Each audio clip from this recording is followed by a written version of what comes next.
And here we go.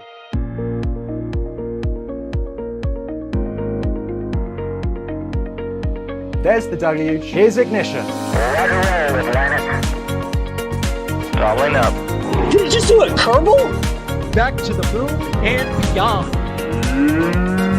Put that in the big bag, you know. Back at home, we all have a lot of work to do, but from here, it sure looks like a perfect flow. Propulsion continues to be normal. We did have an observation. Equalize. 343 unfolds to go. It's orange. Water towers can fly!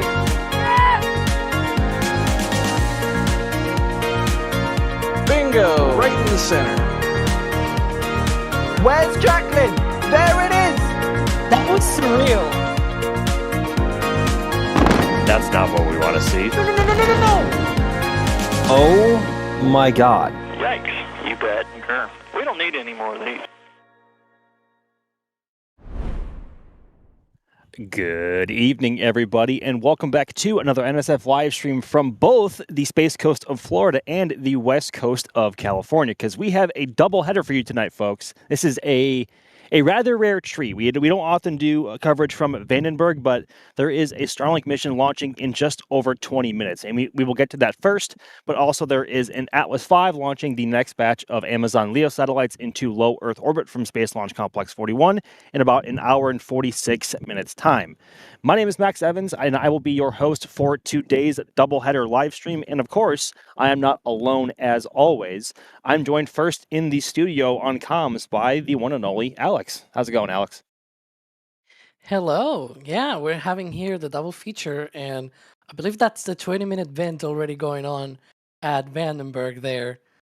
But yeah, good times.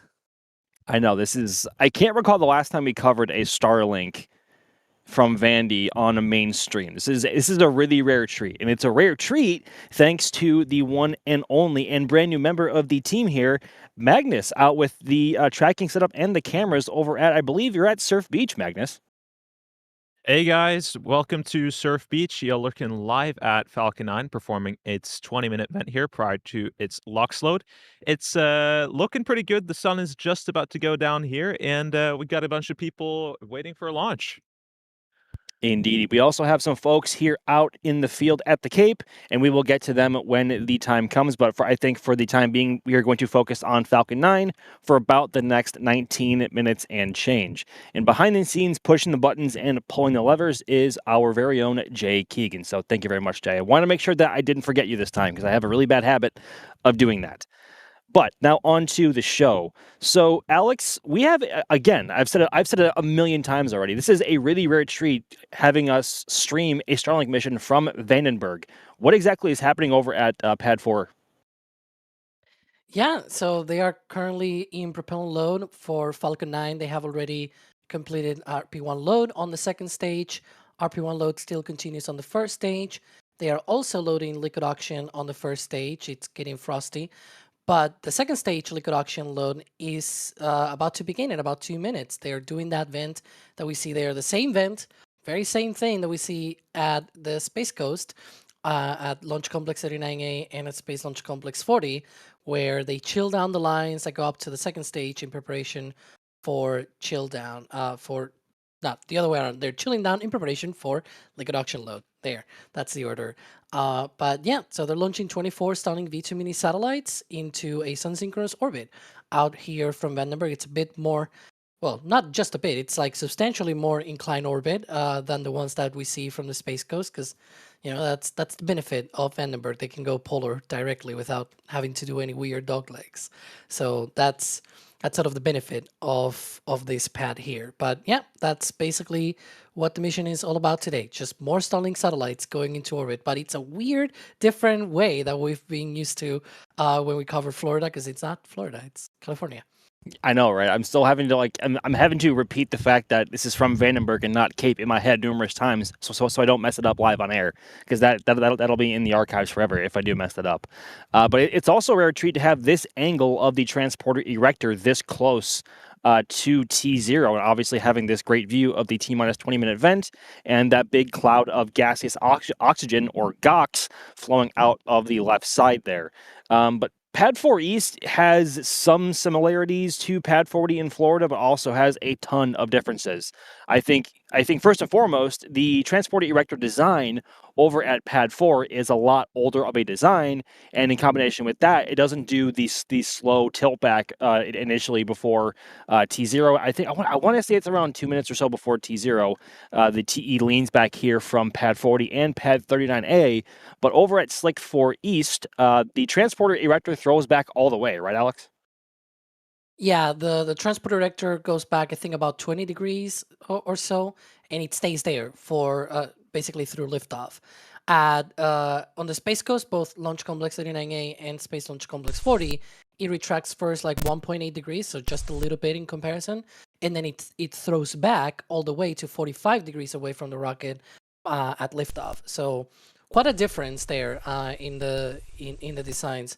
Another big design change, we were talking about this, so we did an actual members live stream before this to test out some of this equipment on the previous Starlink out of Vandenberg, and we're talking precisely about some of the differences, and one of them I said that originally Vandenberg was going to be the debut site for Falcon Heavy. So the base of the transport reactor, the rest of the transport reactor looks very similar to Space Launch Complex 40, right? But the base itself is wider. And so you can actually see when it's sort of horizontal that it's got more room on the plate underneath to have more boosters on the sides. You can sort of see it even in this view that it's a wider angle at the bottom compared to what you see, for example, at Space Launch Complex 40. So it's got that room. Of course, there's no connections for inside boosters. It's just that it's got the space there, right? It doesn't even have the holes for them, but it does have, the base, it's wider. I mean, maybe someday we'll see Falcon Heavy from Vandy, i.e. Slick 6. Slick 6 that was recently demoed from the old Delta 4 infrastructure. But yeah, maybe one day, and maybe we'll see Starship one day there as well. But I think SpaceX has other priorities in terms of launch sites, at least for now. But folks, I want to remind you real quick that while we are live, feel free to tag us in chat at NASASpaceflight or at NSF with any of your questions, and we will get to them as they come. Also, see, Magnus, I've had some people already in chat asking where you're streaming from, so I want to throw it to you right now. Where are you watching from, and what kind of setup can we expect from you today? Yeah, as I said, I'm at Surf Beach on the outskirts of Lompoc in California. This is actually in the middle of Vandenberg Space Force Base between North and South Beach.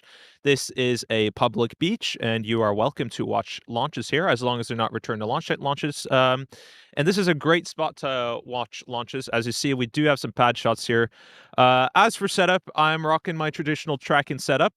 Unfortunately, we do have some thick cloud layers, so unsure on approximately how much we'll get, but as long as those clouds stay a little bit clear, we'll do our best. I sure hope so. Wait, did you say the Surf Beach is closed for RTLS missions? That is correct. So during RTLS missions, they close off the beach and they have a roadblock positioned down by on Ocean Avenue by the main Vandenberg gates. So there's no way to get any pad shots during RTLS launches. But you can still get pretty close. But they have this closed in case of a landing failure and they need to rush in emergency support vehicles.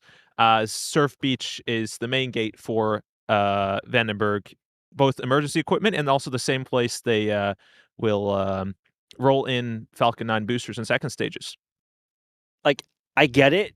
I understand it. But I still think that's kind of lame to close Surf Beach for an RTLS, because that would be an absolutely epic view, because obviously the LZ over at Pad 4 East is literally right next to the launch mount. It's not as close to the actual launch mount as Pad 40 is here now with the brand new LZ40, which was recently christened earlier this year. But it's still not, it's right next to the launch site, which has made for some super iconic imagery over the years, because obviously Pad 4 East has always been like this since the time that Falcon 9 has been recovered on land from this actual launch site. So I understand it, but I still think it's kind of lame to have it closed for RTLS missions, because just imagine how it would look, especially with your tracking gear. Yeah, no, it's unfortunate. But the landing zone is relatively far away. It's a little bit hard to see it from the beach. It would be behind the mounds. But when they have landed a booster, you're able to roll in, and you'll see how far away those landing zones actually are. I think we did the measurements last stream and found that it's around 430 meters or something. Or what is that? That's 14 Falcon 9s on their side. No, that's oh wait, my math is bad right now. It's a number of Falcon 9s away, yes. Yeah, I still have yet to make my way to Vandy. I've been scheduled to go, I think, 3 or 4 separate times now and had to cancel each and every time, which is a big bummer. But one day I will eventually make it and see what all the fuss is about, because apparently people are saying that Vandy's a lot prettier than the Cape. I beg to differ. But anyway, show some love in the chat, in chat for Magnus, y'all. Magnus is our new West Coast contributor out at Vandy and all things happening in around Los Angeles as well. So can't thank Magnus enough for rolling out there with this amazing setup and hopefully getting us some great views of Falcon 9 before it decides to punch into the clouds. All right. Actually, one thing I think we forgot to talk about, I think, to this point regarding the mission and this booster in particular is, of course, the booster number.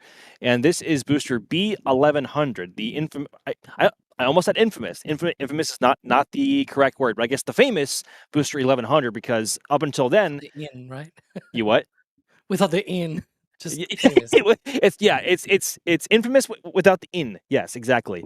But booster 1100 obviously is the 100th Falcon 9 first stage booster ever built, all the way up from the initial Falcon 9s when they had the square engine setup with the 3x3 grid, all the way up to block what was it, block 2, block 3, block 4 full thrust, and now obviously onto block 5, which has been flying since 2018. But wow, yes.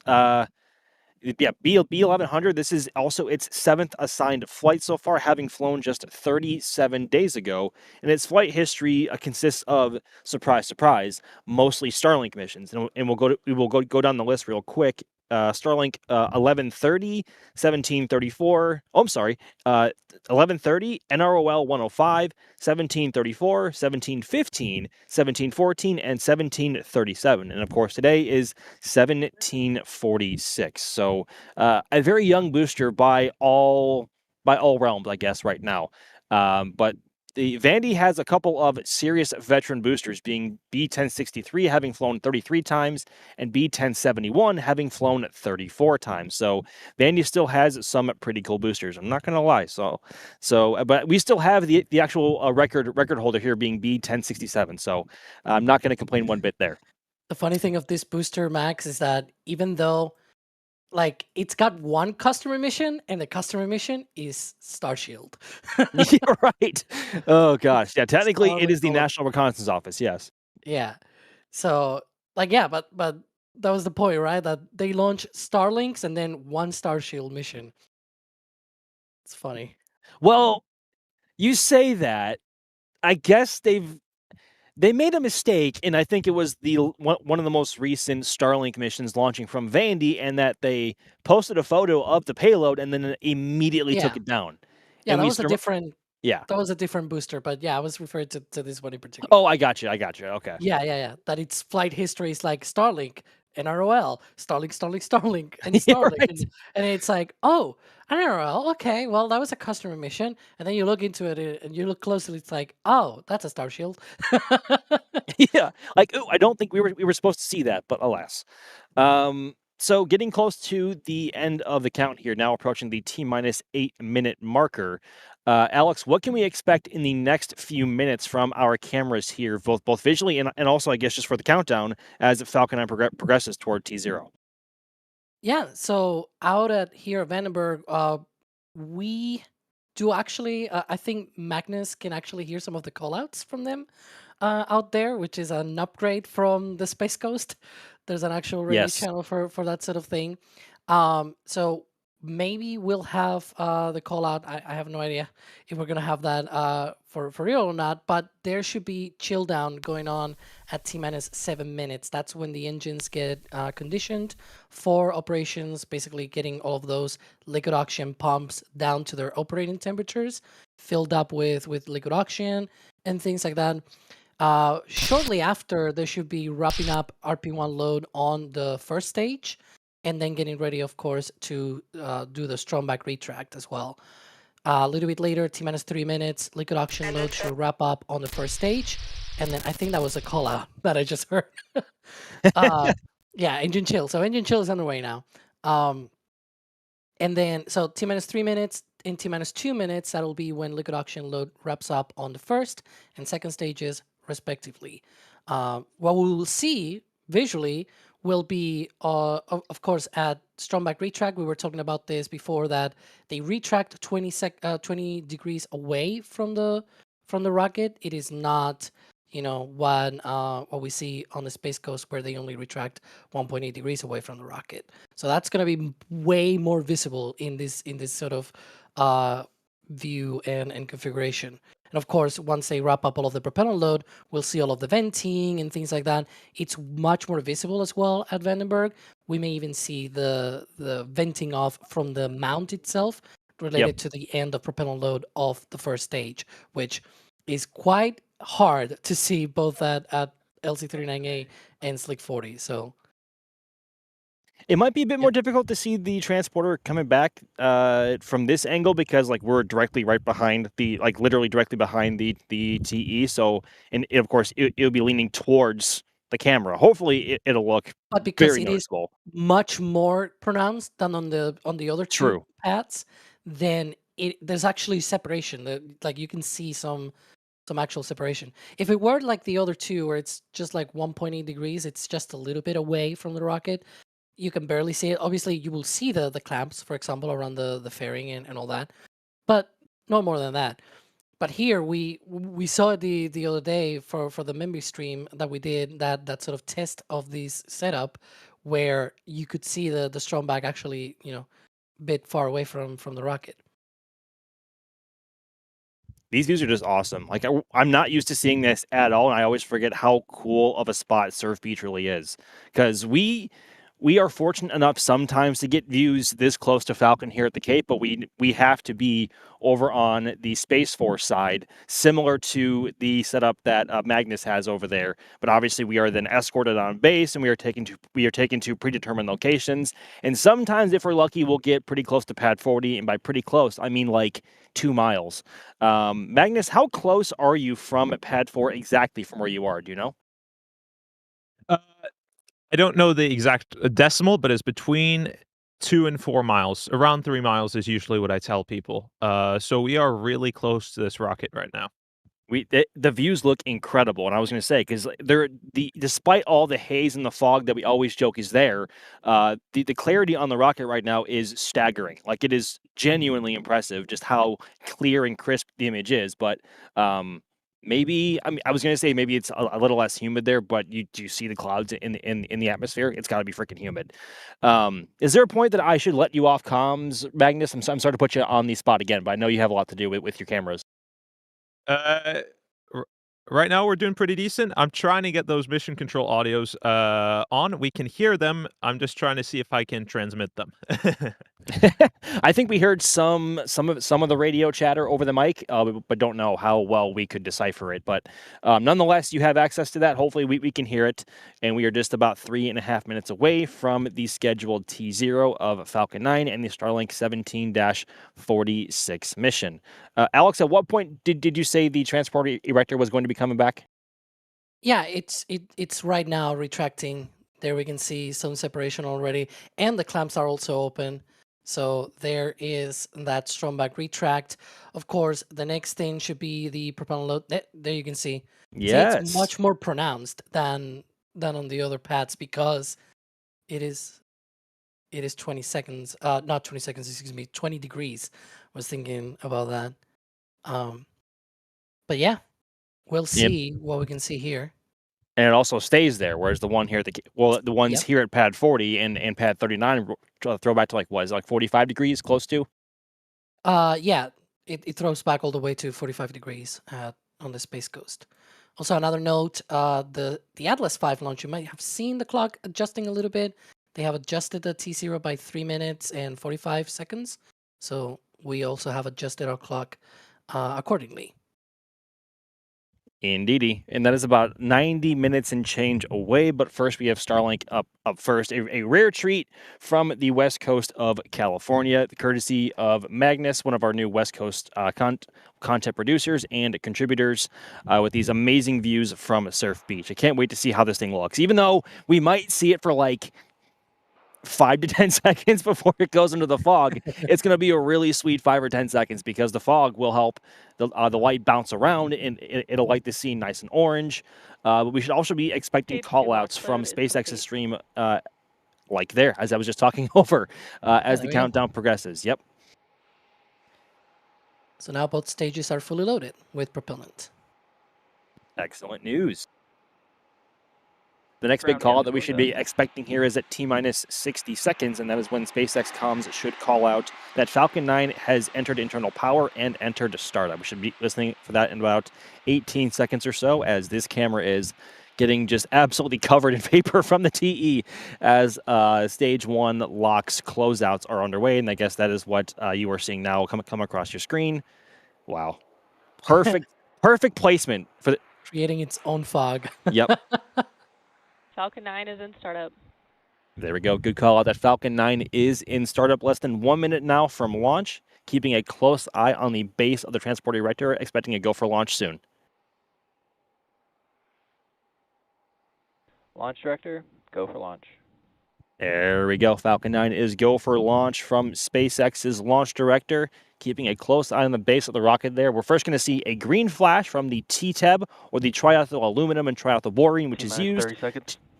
to ignite all 9 Merlin 1D engines on the base of Falcon 9's first stage. Now about 20 seconds away. Should also be seeing some deluge water coming out of the base of the pad there as well here in a few seconds. 5 seconds away.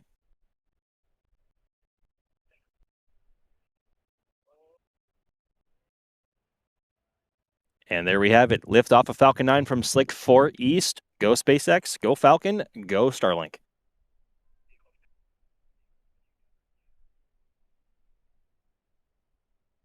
And into the fog.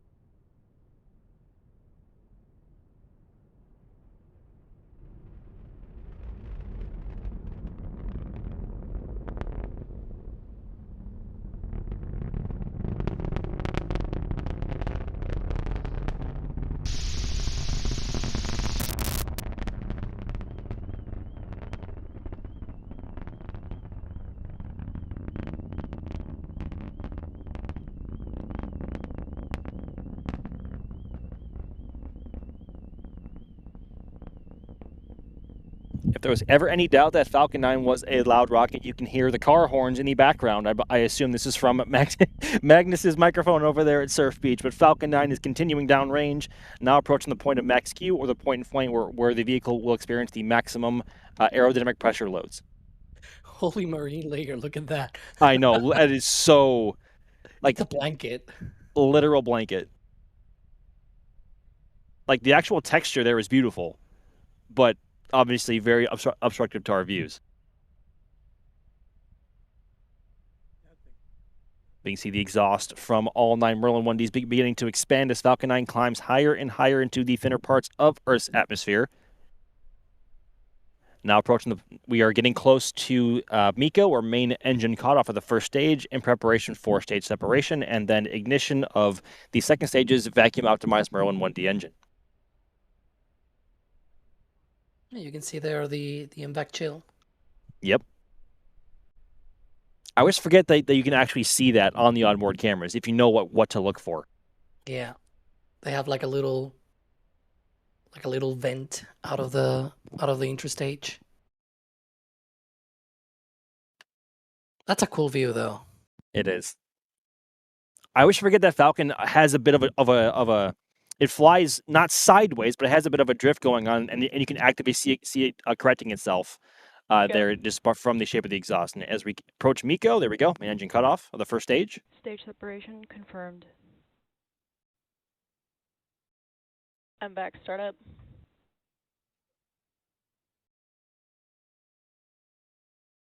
I can imagine go. that being like weep. I know. Are you thinking about the camera on board the upper stage of Electron? Yeah. I hope we see that again soon. The recent mission from Mahia, unfortunately scrubbed. Fairing separation confirmed. There we go. Good call out. The fairing separation confirmed. Falcon 9's first stage now beginning to turn itself around and deploying its grid fins in preparation for atmospheric reentry here in a few minutes. Oh, a view of the fairing there below the MVAC nozzle. Look at that. Yeah. Flying away. Also, you said the word, by the way. Oh, I did, didn't I? Well, to be fair, one already launched, and that was regarding a totally different mission. So maybe there's a technicality there that I might get away with. Maybe, he says, famous last words. Anyway, Falcon 9 continuing downrange. Now already past 9,000 kilometers an hour in velocity on the second stage. Falcon 9's first stage continuing to drift, using its RCS thrusters to control its attitude before atmospheric reentry here in a few minutes. Alex, remind me, does the SpaceX show feeds and photos from actual full Starlink payloads on launches from Vandy?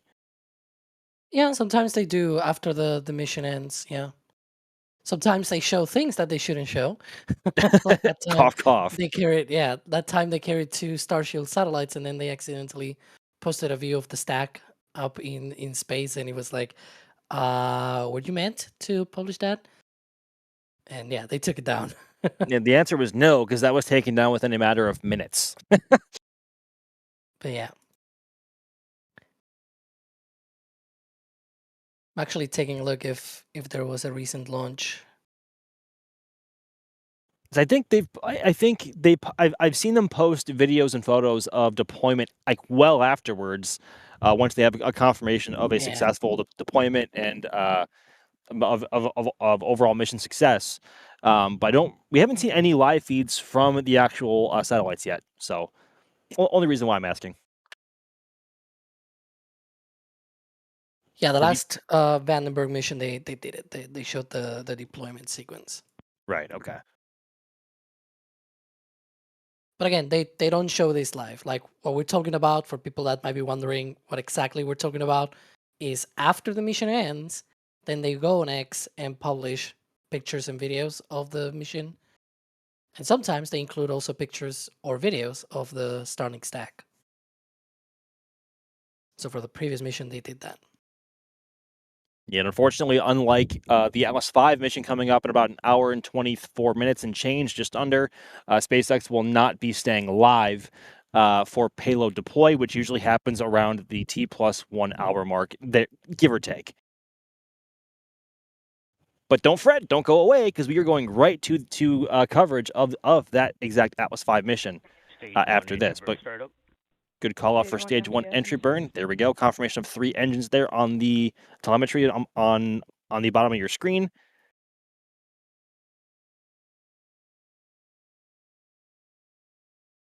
Rapidly shutting off velocity and protecting itself against the atmospheric and good grief words. Good grief words.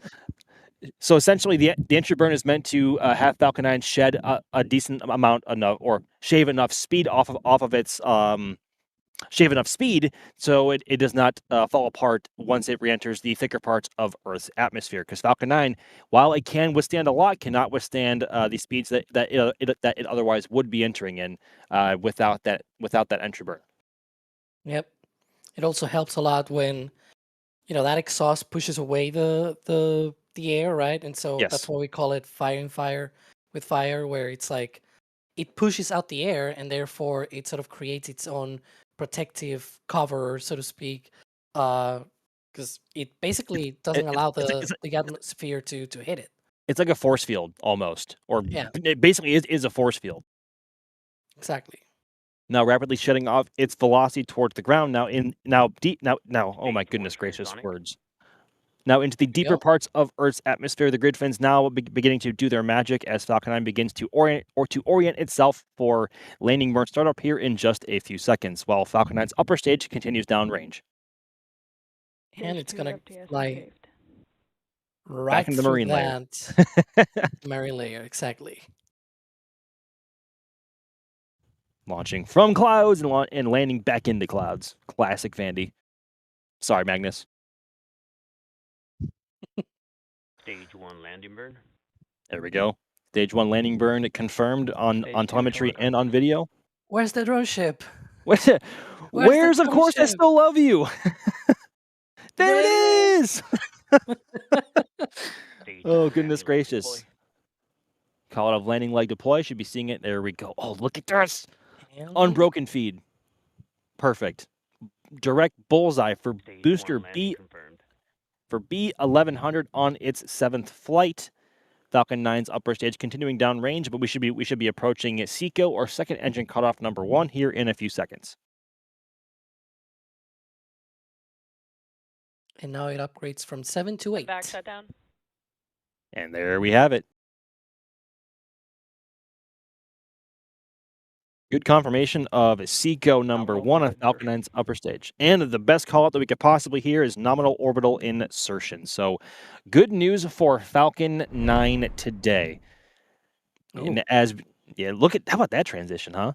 But as DOS loves this view on the left. It's an empty launch pad where the rocket used to be there, and it's not there for the best reasons possible. DOS's favorite views courtesy of our very own Magnus.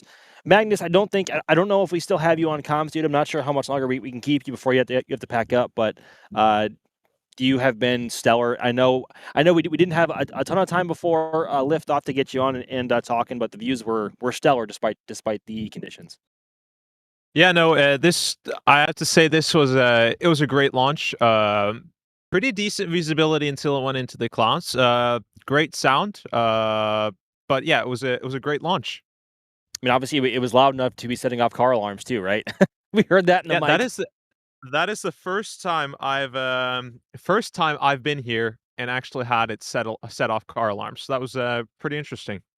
I mean, I guess the marine layer wouldn't help there because it can help reverb the sound in different directions, and then maybe intensifies the wrong word, but direct it in 2 different directions where otherwise it wouldn't be so strong. And I guess hitting those cars loud enough to be setting off their car alarms. It happens to us here all the time at KSC and Cape Side if we are close enough, but obviously with how close you are over at Surf Beach, I guess it can also happen there too. Yeah, one of the interesting things, the marine layer definitely does impact sound. There have been times where we haven't even been able to hear the launch here due to how thick it is. So that's always unfortunate, but usually it's pretty strong, particularly because of the engines kind of facing opposite, so the sound gets reflected directly down onto you. So it can be pretty strong here depending on the conditions. And hopefully conditions next time we have you around are much better, because obviously having a view of the rocket for like 5 or 10 seconds is great and all, but it's only 5 or 10 seconds that your cameras can see the rocket, so we can't track it all the way. But maybe next time next time you come on out, and the views will be better. But it's Vandenberg. You never know till day of and what the marine layer decides to behave like. But nonetheless, dude, thank you so much for all your help today. That was spectacular, and because of you, now we will get to do this more often. Hey, it's always great to be here and covering these launches. Always great to be on in. Fantastic. Thank you very much, Magnus. Now, folks, I think we can transfer our attention towards the Atlas V on the right-hand side of your screen over at Space Launch Complex 41 at the Cape Canaveral Space Force Station, where ULA is aiming to launch the 8th and final batch of Amazon LEO satellites aboard an Atlas V rocket in about an hour and 17 minutes time and change. Before we get into talking about the mission, though, we've had a ton of questions come in, and I also want to hit support as well. So I'm going to knock that out while I can. Oh, God. How do I say this?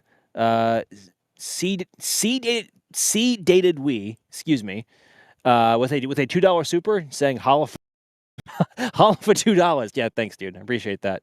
And also from Don't Panic with a $5 super chat. Thanks for representing the best coast Magnus. Don't know if it's the best coast, Don't Panic, but you know what? Magnus is the MVP for rolling out tonight and giving us those views. So 100%. Now onto some questions. Actually, you know what? Let's talk about Atlas first, and then I will hit some questions because there are some from Vandy still, and also some for Atlas. Alex, can you tell us a bit more about the LS-5 mission launching, hopefully launching in about an hour 16 minutes time? Yeah, so this is another internet satellite launch, I guess, just like the Starlink launch that we just saw a few minutes ago. But it is Amazon LEO satellites, and they are launching on ULA's Atlas V rocket. Now, one of the most interesting / probably sad parts of this launch is that it will be the last launch of Atlas V in its 551 configuration. That is the configuration where it's got the 5-meter diameter fairing with 5 solar rocket boosters and a single engine on the center upper stage. All of the other rockets remaining for the Atlas family are just basically booked for Starliner, and so those are in the N22 configuration. N stands for no fairing, 2 for 2 solar rocket boosters, and then 2 RL-10 engines on the center upper stage. So this is also the last launch of satellites on Atlas V, and I'm quite interested in the fact that ULA has not made any mention of that. Except they've been on their own blog post on their website. They've been talking about the history of Atlas and of this configuration in particular. And I'm like, I don't know if they're trying to like not say definitively that it is the final one. We think it's the final. On paper, it should be the final. But who knows what they might be able to do with those 6 remaining Atlas if for whatever reason Boeing decides to pull the plug on Starliner, right? Like maybe they're not saying anything definitively because of that. That's my guess. We'll see what happens. I mean, it's certainly worth bringing up because the future for Starliner is so uncertain at this point, despite NASA's certainty that they want to keep flying it. But due to a recent investigator general report from NASA, they are no longer launching in 2026 for Starliner 1, which was a cargo-only mission to the International Space Station. And we were all banking on seeing at least one Starliner flight this year to keep up the cadence and make sure that it's good to fly. But I don't know, I can't speak for everybody, but just on my end, the confidence for Starliner I never thought, I keep thinking it can't go any lower for what it is now, and that recent report being released was just it was not confidence inspiring. I'll just leave it at that, I think, without trying to get too bashful. But yeah, it is kind of sad. Like, this is the last flight of Atlas V as we have so commonly come to know it, right? I mean, so assuming the worst in that they fly Starliner 1 and they are able to not fly beyond Starliner 1, or maybe they fly two missions for Starliner, then that leaves 5 or 4 more boosters. They can't just pluck any of those out of the line and fly a payload that someone wants transferred, right? Because they can't manufacture any more payload fairings for Atlas because Vulcan takes an entirely new payload fairing. Yeah, I mean, that's one of the things. It is true that they share a common production with Vulcan, but they are slightly different because you have so on Vulcan, the fairing sits on top of Centaur, of the Centaur 5 stage, and on Atlas, the Centaur is actually inside the fairing. Like, you see a very long fairing there, but it's because it's connected to the first stage. Inside is the second stage as well. The satellites are actually sort of more to the top of that fairing than you will think otherwise. So yes, it's very long and everything, but it's because it's covering the Centaur stage. And there's an important piece of equipment, which is the load reactor that transfers the loads from the Centaur to the fairings, and sort of it connects the Centaur to the fairing basically, and that gets separated during flight. I'm really interested in the fact that if they were to fly, with the Vulcan fairing, first of all, they probably needed to be made much longer. But do they still make those load reactors for Centaur? Like, is that even a thing that they're still doing? Because they probably just made a fixed amount, right? Yep. For whatever number of missions that they planned, especially based on the Amazon launches, and they don't use that on the Starliner missions because the Starliner just goes on top of the Centaur. They fly basically like if it was like remember the old times where they had the 4-meter fairing, right? Yeah. The Centaur was not inside of the fairing in that case. It was just like any other rocket where you will see the second stage and then on top the fairing.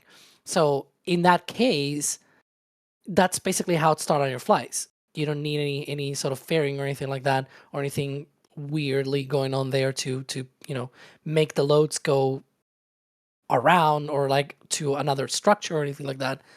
They do that for the 5-meter fairing. So we'll see if that's even a thing that they can sort of jerry rig and try to get it done. I think it will be interesting if, after all, they're not going to launch all 6 Atlases or Atli. I don't know. For Atli. I don't know. For Boeing, right? Because there's still the chance that yes, maybe Starliner launches again, but maybe it's only a couple of time, and then you have like 4 Atlas 5s somewhere in a hangar or something, running away. Some 4 double engine Centaur stages out there as well, right? Just not doing anything. It's like, come on, get those to use, right? Like, put those out there on the pad and launch this. Like, I still think they might try to do something with those. And that's actually a really good point to make there as well. This is the last ever single-engined Centaur 3 upper stage. Like everything beyond this, the Centaur 3 meant for Starliner flies with 2 RL-10s, and Centaur 5, which is what flies on Vulcan, and there are two different versions of Centaur 5, a short version and a longer version for, I guess, heavier payloads. Those also run 2 RL-10s as well. So, yeah,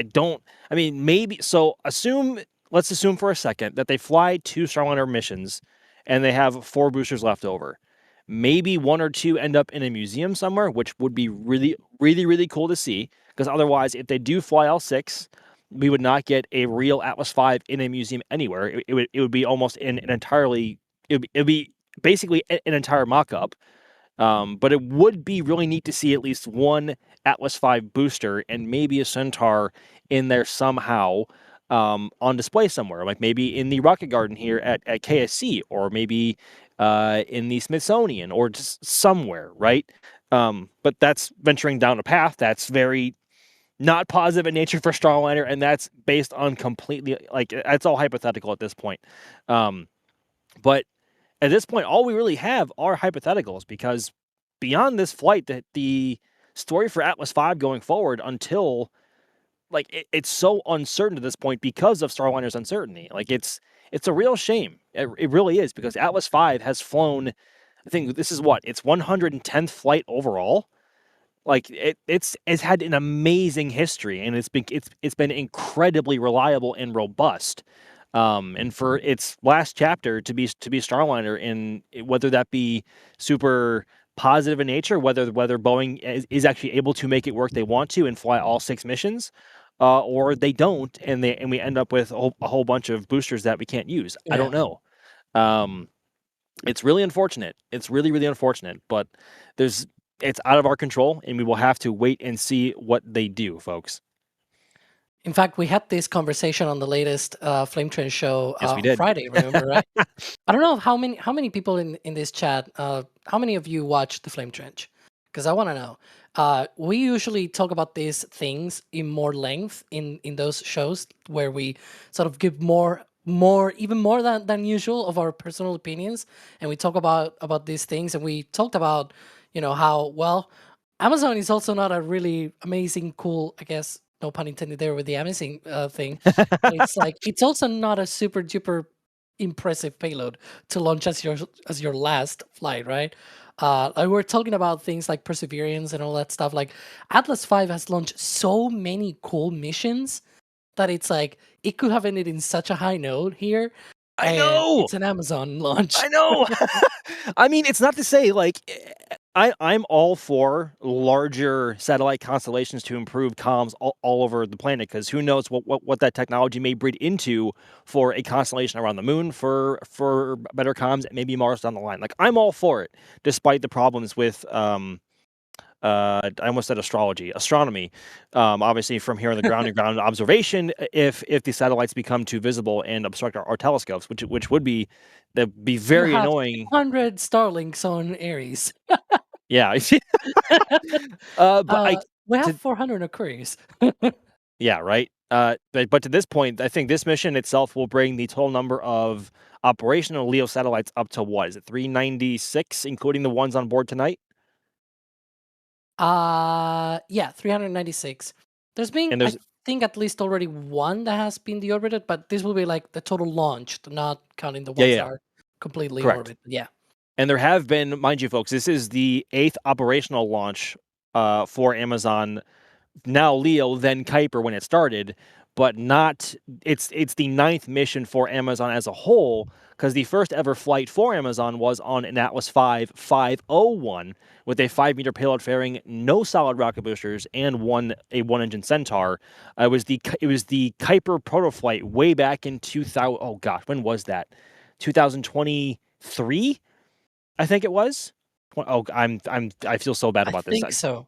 2023, and that was the last like bare stick Atlas V, I think, to fly either from Vandy or from here. But yeah, dude, like I wish Atlas had a better send off to a story than what is happening tonight. But Atlas is a beast, and hopefully they find a road for it down, or find a use for it down the road. Maybe they end up finding a way to adapt Vulcan's fairings onto it somehow. Or they I guess, remanufacture the 5-meter fairing somehow. But the 4-meter fairing Atlas was my favorite because it looks marvelously different to the 500 series Atlas. Because obviously, as we've already said, there's no shielding or cover for the Centaur. It's just the bare Centaur 3 stage, and then the 4-meter fairing is like a dart head. Like it's very pointy. And one of my favorite facts about that is the 4-meter fairings were actually manufactured pretty close to Starbase. Ironically, they were built just outside of they were built in a facility right next to the Harlingen Airport in South Texas, which is like a 45-minute drive from Harlingen to Starbase, which I always find kind of funny. But the last 4-meter fairing Atlas to fly was way back in the summer of 2022. So 4 years ago, it was the Spurs Geo 6 mission from Pad 41. I think it was one of my first Atlases covered as media. Not the first, but one of the first. It launched right at sunrise. It was a gorgeous mission. But yeah, that 4-meter payload fairing is long gone. So if anything, they would find a way to make 5-meter fairings should that need come about in some way, shape, or form down the line. Again, we don't know. Like the future for Atlas V beyond tonight is uncertain, I think is the most accurate way to put it. See, one of the things that we do know about other rockets that may retire in the future is that at least Falcon 9 will not retire launching Starlinks.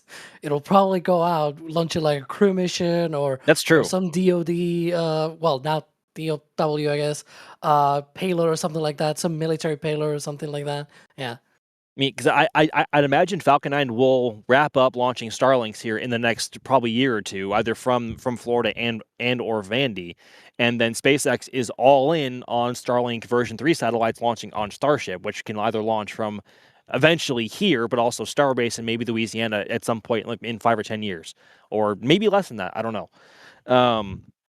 Yeah, that's actually a really good point, and that's a good positive point there for Falcon, even though Falcon's launch cadence has gone down considerably. But we just saw one launch from Vandenberg, courtesy of Magnus over at Surf Beach near Vandy. And thank you again, Magnus. That was wonderful. And because Magnus is our new West Coast contributor, we will do that a lot more often, folks. So stay tuned because we have more coming. But speaking of more coming, Atlas V, obviously on your screen, is now about 1 hour and 2 minutes and 30 seconds for right now there from its current targeted T0 of 12:27 a.m. local time here on the East Coast of Florida. I'm gonna hit some support here really quickly, and then I want to hit some questions because there are some really good ones that I want to hit. First from John with a $2 super chat asking, "Is this the U.S. rocket with Russian engines?" Alex, yes, it is. Yeah, the first stage has the RD-180 engine from the Russian company Energomash, and so yeah, that has a really long storied. It's a really storied engine with lots of history, both positive and negative, if you will. But yeah, it dates back from like the RD-170, one of, if not the most powerful liquid fuel engines I think out it's the there, most at powerful. least. Yeah, at least multi-chamber. Yeah, it is the most powerful engine out there, still being in used. It's going to be used on. Actually, it was recently used on the Soyuz 5. But yeah, this is sort of like if you were to cut in half an RD-170, you got the RD-180, and then if you cut that in half, you got the RD-190. They really did not complicate their namings, but yeah, Yeah, right. Yeah, they certainly did not. yeah, it's one single engine, but two exhaust, or sort of two combustion chambers, because it's sort of like a, I don't know, if it's as if you got on your car one engine, but you got two exhaust pipes or something like that, I guess. I mean, There's it's a big one difference it's that one here. it's one set of turbo pumps feeding two Yeah. combustion chambers. So I think that's Exactly. why it's classified as one engine, despite seeing two engine bells. So I think that's probably Then the there's easiest way to put it. Then there's more complicated engines out there where you've got like two turbo pumps feeding four combustion chambers. Yeah. There's a few of those in China, for example, and their naming conventions just make my head try to, like, my brain just wants to leave my head, basically, when I try to fit that in my head. And it's like, can you guys like simplify things, please? But yeah. And the RD-180 is one of the most fascinating engines ever built. I mean, obviously tapping off the RD-170, but the RD-180 is an incredibly powerful but incredibly efficient engine, and it's also in a rare configuration in that it is an oxygen-rich closed combustion cycle engine. And what that means is the actual fuel to oxidizer ratio in the combustion chamber in most rocket engines, that's fuel rich to serve as sort of it's in essence, it's burning cooler, which is a lot easier on the rest of the engine components, whether it be the plumbing, the turbo pumps, the combustion chamber, the nozzle, all of that. Burning cooler is a lot easier to work with. But then depending on the kind of fuel that you run, especially if it's RP1, you run into issues of coking building up on your injectors, and also in your gas generator if you're running an open cycle. But the benefit of running an oxygen-rich engine is that all the oxidizer in your fuel and oxygen ratio or all of the fuel is being burned up in your combustion, and what's left over is leftover oxygen. Now, that's good for combustion efficiency, but that's really bad for a lot of other components because it burns a lot hotter, and because you have a lot more oxygen left over, it's wanting to react with anything that it can come in contact with, and that is the combustion chamber, the throat, and the inside of the actual engine nozzle. It's very corrosive. I think that's related to the pre-burner, not the main combustion chamber, I think. Is it? Yeah. Maybe I may have just Oxygen-rich butchered that stage completely. combustion. Yeah. But still, it burns really, really hot, and it is very, very corrosive. And the Russians were among the only ones to actually pioneer that technology and put it into use. And obviously, we see it as a result on Atlas V and a number of rockets before that as well, outside of the U.S. Although it is not the only oxygen-rich closed cycle combustion engine there is, because that is also the same combustion cycle used in the BE-4, which is used in Vulcan, ULA's other rocket. Archimedes soon as well. And Archimedes, yes, and Archimedes. And, Neutron isn't operational yet, so yes, but it's been Neutron fired, hasn't flown yet. Let's give Rocket Lab the benefit of the doubt, right? Yes, There. but the BE-4 is used on Vulcan and also obviously New Glenn. New Glenn currently, I guess technically New Glenn isn't operational right now either, but at least it's gotten to the pad. Oh, See it's why so I said bad. that? That's so bad. Oh gosh, I mean, it feels so bad for him, but that also leads to a lot of uncertainty. Like, speaking of uncertainty, like, we're not sure what's going to happen with Atlas V beyond this mission, but because of the SRB anomaly back in February with its last mission with the U.S. Space Force, and of course the recent anomaly with New Glenn over at Pad 36 about a month ago now, and because they share the same engines, like, we're not sure what the status is of Vulcan right now. ULA has posted photos of the next Vulcan flight stack in VIF A. right next to pad 41. I think it's received its solid rocket motors. I think the Centaur has been stacked on top of the core booster. Maybe it's not. Maybe it doesn't have its SRBs. I have to go back and check. But a majority of the vehicle is already there. But we don't know exactly where ULA stands in terms of their investigation on the solid rocket boosters or what's happening with the BE4s, assuming that was the primary cause of New Glen's oopsie last month. So yeah, after tonight, I don't know what's gonna happen with ULA for the rest of the year with Vulcan, but I guess we'll have to wait and find out. Hopefully, they can get Vulcan to the pad sooner than later, because it is a rather pretty rocket to see fly with the combination of Methalox BE4s and up to 6 solid rocket boosters on the core stage.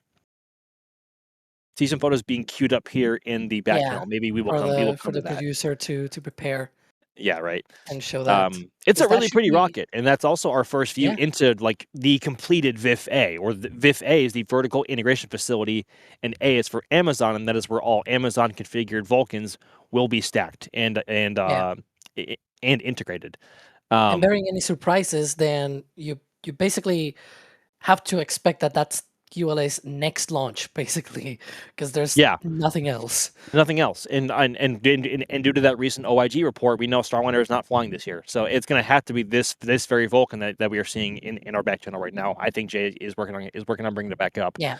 But real quick, we also have a super we have a super chat, a $2 super from Eric, saying Trench happens at Friday 2 p.m. at work. No work. Yes, Trench. Yes, we love trenching. Always be trenching, as we like to say. And we can see some photos now of that actual Vulcan stack in VIF-A right now. I don't know what it is about that type of support infrastructure. Like, that just tickles all the right parts of my brain. Like, that is very like Titan-esque, like Titan 3, Titan 4. That's what that reminds me of. I think this was originally one of the booster support buildings back in the day for Titan. I think it was as well. Yep. Yeah. Yeah, it's really cool. And it's also actually the first Vulcan to use the low energy optimized Centaur stage, which in essence is a normal Centaur 5, but a bit shorter and contains less propellant. But because it's smaller, it weighs less, and that's where you get the optimized performance for the Amazon, I almost said Kuiper, Amazon LEO satellites heading off to where they need to go. Yeah, I sort of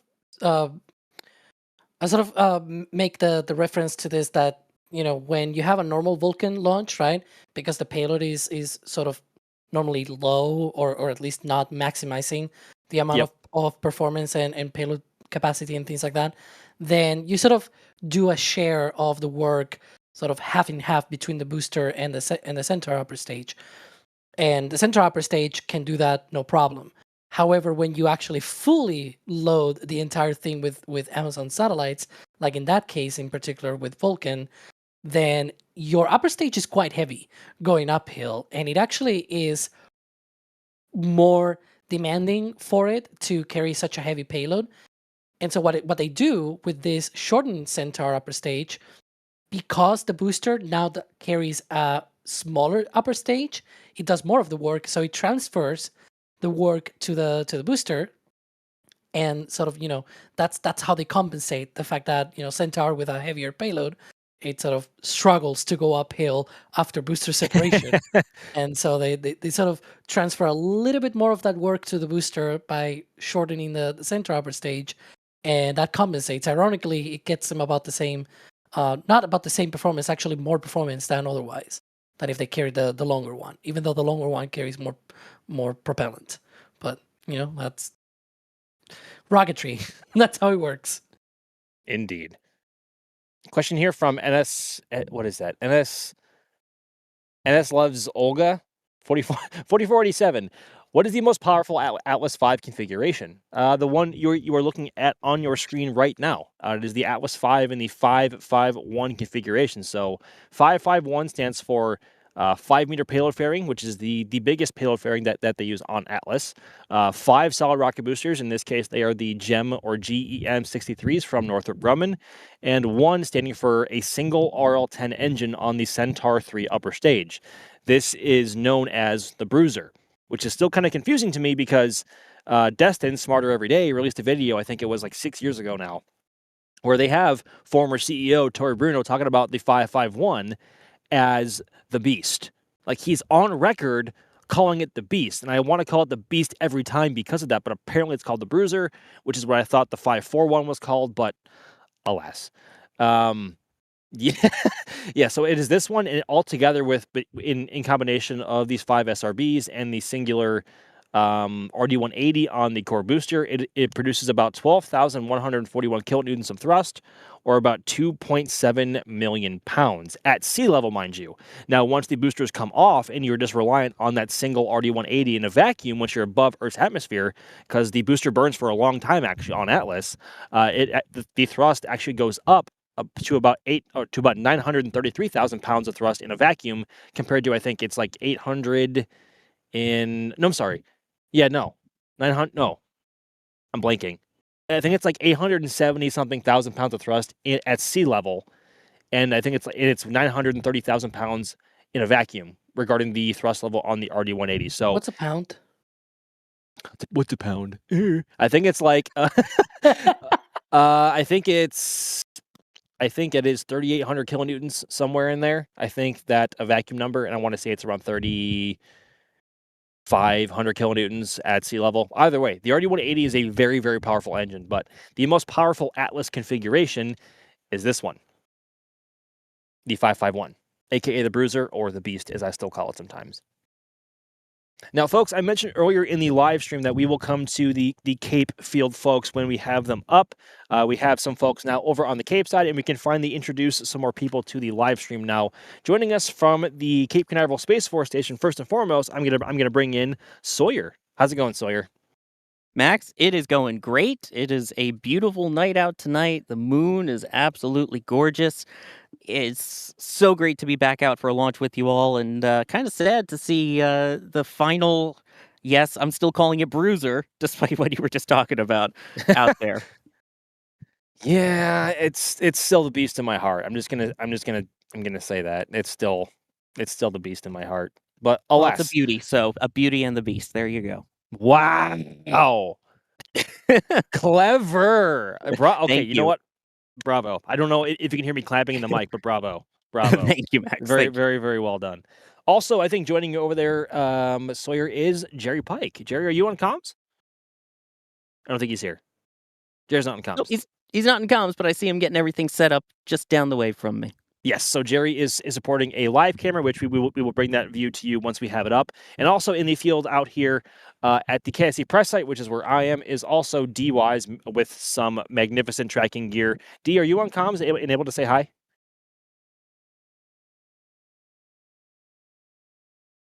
I guess that'd be a no. No, D is not, but D is out here with some fantastic tracking gear, and this view actually is from D's telescope. I think that's... I don't want to put words in D's mouth, but I think this is like a 4,000 millimeter equivalent. D will correct me in the back channel if I got it wrong. Yep. Okay, so 4,000 mil equivalent, and there's also some other cameras coming along later as well. But either way, folks, given the absolute clear skies that we have tonight, I don't think we are going to be short of views. Just because there is a near full moon had just risen over the east, over the horizon to our east here, and also not a singular cloud in the sky and lots of stars outshining as well. But Sawyer, speaking of weather and clear conditions, how is the weather forecast for today looking? Well, as you and I can see with the Mark 1 eyeballs, it does look spectacular, and apparently the Space Launch Delta 45 agrees. The latest update that the team has been given over at the ASOC from the weather team is that it is still 85% chance of favorable weather at liftoff. The main concern they initially said was the potential of some offshore pop-up storms, which is basically Florida in a nutshell, but I don't see any of those at the moment, and so far, though, weather remains green.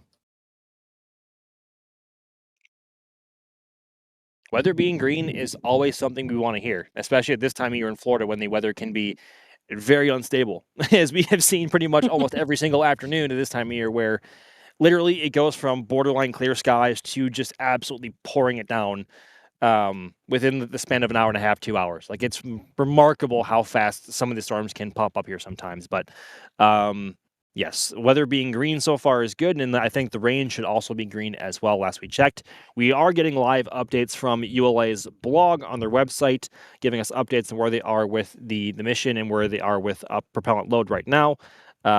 Actually just came up with an update right now. Filling of the Centaur upper stage liquid hydrogen tank has been completed. Topping mode is now underway to give us a rocket weighing 1.29 million pounds for launch. The cryogenics will be replenished throughout the countdown until the final minutes before launch to replace the liquid oxygen and liquid hydrogen that naturally boils away. So we have a fully fueled Atlas V rocket over on pad 41 right now, hopefully ready to launch in about 46 minutes time and change. Golly, it seems like we were just at an hour and 40 minutes like 10 minutes ago. It's amazing. It's kind of like the launch effect, right? Where once you're in a countdown somewhat close, or you're on stream, or you're around cameras, it's remarkable just how quickly the time just erodes away. Maybe that's just for us in the field having to monitor everything. And yes. Yep. That's from over here on the Space Force. That's where we are. Now, so are you allowed to tell us exactly where you are? I don't know if we're allowed to say exactly where we are, but of the launch viewing sites that we have, this is our favorite, as it tends to be the closer one to both Falcon and Atlas. Fantastic. Yeah, because I was going to say, this looks like the better view for pad 41, and I was hoping you guys got that tonight, and it looks like that is the case. Fantastic. Yeah. Oh, good golly! I'm just trying to soak this all in with you guys as well, because if all goes well tonight, we are not going to see this view again. We are not going to see a 500 series Atlas V on the pad ever again, ever again. This is kind of sad. I'm trying not to. Go ahead. This view reminds me of the dramatic launch on the Martian of that Atlas V. What, at pad 37? Let's hope for a different outcome than that one, but yeah. Yeah, let's hope for a better one, yeah. That one scene was so cursed, because they first cut to pad 37, and then they had the mobile service tower, the MST, roll back, and therefore unveiling an Atlas V that was clearly too big for that infrastructure. Then cut to a view of pad 41 that was obviously different, and then launch, and then spoiler alert, when the rocket goes awry, it's Delta 2. I know most people won't recognize that right away. Like, we're nerds, we look out for that kind of thing. But yes, Sawyer or Alex, that is, you're right. Yeah. Although I remember, I think it was the proto flight, the first 2 satellites for Amazon, then Kuiper, that had the final 4-meter fairing for Atlas. No, that was a 5-meter fairing, Sawyer. Oh, that was a 501. Yeah, but yes, I'm trying to remember which one was the final 4-meter fairing. Still, I remember the final 4-meter going, oh my gosh, we're not going to see this thing again. At least we have the last 4-meter fairing? Yeah, that was GPSS 2 with the lofts, remember? Oh, yeah. Well, you're right. Okay, so the last one out of the Cape was the Spurs Geo 6 mission in the summer of 2022. So 4 years ago. That's what it was. Yeah, that was the last one from Florida. So okay, I misspoke there. Okay. Yeah, I forgot. So strange. See the 4-meter fairing going, we're never going to see the tiny pointy one again. At least we have the 5-meter. And now here we are potentially seeing the last ever 5-meter fairing Atlas. And it's like, well, now we have Starliner. And hopefully the last time that a Centaur upper stage needs to be inside of a fairing. And last one that Centaur 3 needs a single engine on the upper stage too. Yep. Yeah. So and also it's the last flight of the non-XL variant of the GEM 63 solid rocket motors. So they had the AJs for Starliner. Yeah. Yep, the AJ60s for Starliner, and on Vulcan they use the GEM 63 XLs, which are a little bit longer and have a different tip. They have a different nose cone on top there. The way that they're mounted, and also just the way they look on Vulcan, they're a bit differently. They're a bit different, and they also produce a bit more thrust because they're a little bit longer. Although I think history has shown us that they are also kind of problematic right now, having cursed 2 Vulcan flights to this point. But credit where credit is due. both missions that suffered SRB anomalies on Vulcan were still successful, and we have to credit that to the GNC teams and also the teams that work with the BE4 and obviously GNC. So both missions were still a success despite what happened to them. And it's worth noting, these GEM 63s, the regular ones, are still sparky. If you've seen any of the last Amazon Leo launches on Atlas, you might go, wait, was that supposed to happen? Yes, it's going to look extra sparky. It's going to look like things are flying off. It's not. It's expected. It's as expected. It's something that we still have to get used to ourselves, to be completely honest. Yeah.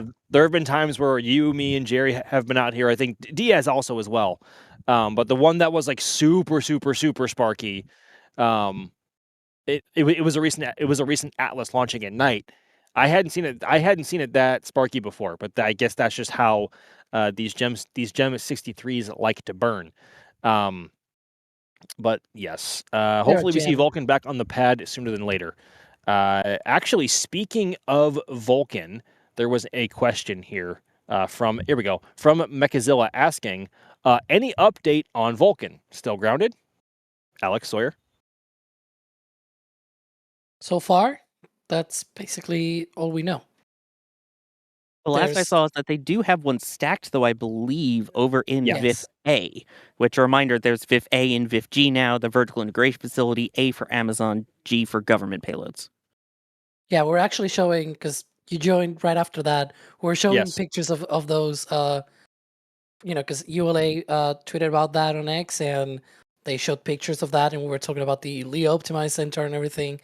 And that was actually, I just noticed, that was actually a month ago. It was June 2nd. So I'm going to bet there's probably more work that has been done since then. Maybe even attaching the SRBs? Perhaps? We'll have to wait until ULA posts something. I don't know. Yeah. But yeah, like if we had, guys, I want to ask you, I want to ask both of you, if we had to put a timeline on it, like when do we think, I know we have like next to no factors to actually go off of right now to make a fair judgment, but like when do you think we could see Vulcan come back at the earliest? Maybe in the next month or so. That's soon. Wow. Okay. Well, they are stacking, so I assume that once they finalize, like I assume they're stacking because they are already like well within their ending of their investigations, right, and things like that. Yep. And all that. So my guess is that perhaps they are close to that, and that's why they're stacking, right? Like, and once they stack and they get the go ahead, then it's roll out and launch, pretty much. Yep. Like this launch in particular, by the way, it's the second time they've done that where they rolled out and on the same day they're launching with Atlas. Who's to say they cannot do that with Vulcan even, right? Yeah, actually, yeah, they rolled out to Pad 41 just this morning. Yeah. What about you, Sawyer? I mean, I think we might still be 2 months yet on the GEM 63 XL investigation. Haven't really seen much in terms of, I know originally right after it happened, there was discussion of boats going out to try and see if maybe they could pick up any of those boosters from the bottom of the ocean. Yep. Don't know where they were with breaking those down, tearing them apart, what's been going on over at Northrop Grumman out in Utah. If they've been doing any testing in Promontory. It's been really quiet. So, I mean, the fact that they have it mostly stacked is great. I also think that using this opportunity with Vulcan being down to say, hey, let's get all of these Atlases out of the barn now.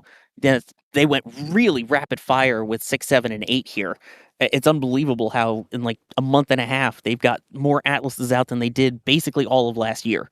So I think once those are out of the way, all focus goes to Vulcan and we see it sooner.